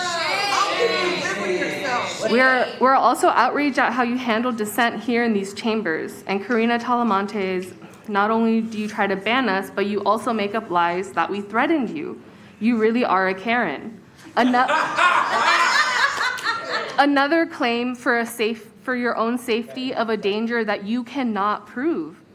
You know Black folks have this beautiful phrase, this beautiful saying that not all skin folk are kinfolk, and you are a shining example of that. You are not raza, so quit claiming the communities you chose to abandon for your political career. The same communities that have actually been hit by ICE several times in South Natomas in this past week alone. Sacramento Immigration Committee plans to do an emergency canvass in the affected areas to let Chicanes know and immigrants know in the area that there's an organization looking out for them here in Sac. And we're all volunteers doing this. What have you done given it's your district and your job? We will also be telling people we door knock in your district that you sold them out. And then hopefully they can come here and speak for themselves. And to the mayor, you tell us we cry wolf and that we're just waiting for someone, You tell us we cry wolf, but you're just waiting for someone here to die. And when someone in Sac is killed at the hands of ICE or DHS, there will be blood on your hands. On your hands! Next speaker is Kevin Bolts. Following Kevin is Rob Grau, then AJ.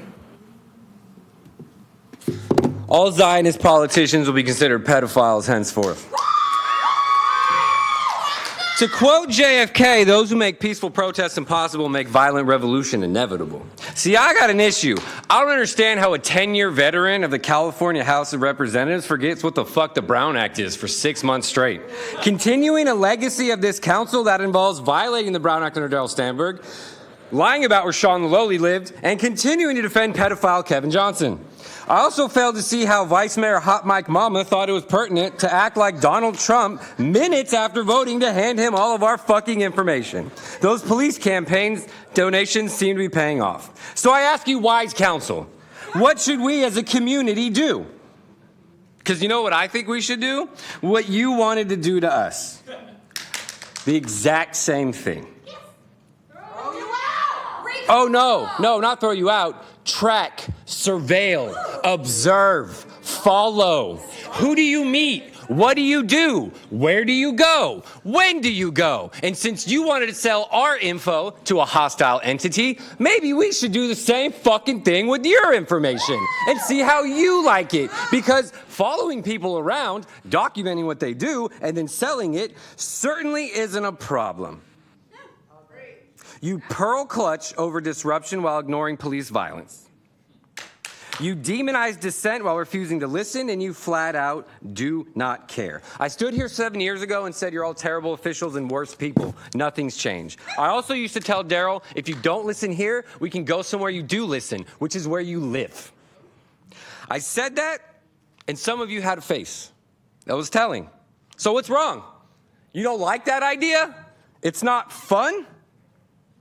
None of you are the kind of rich you think you are. When the shoe drops, you will be stuck here with us.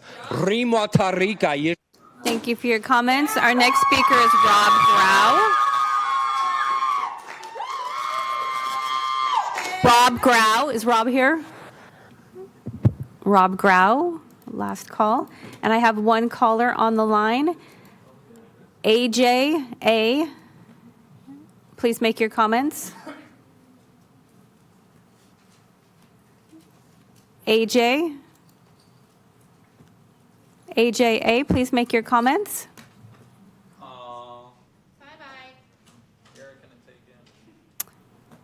It appears they're not connecting, Mayor. That concludes this morning's meeting. Okay, thank you. That we adjourn.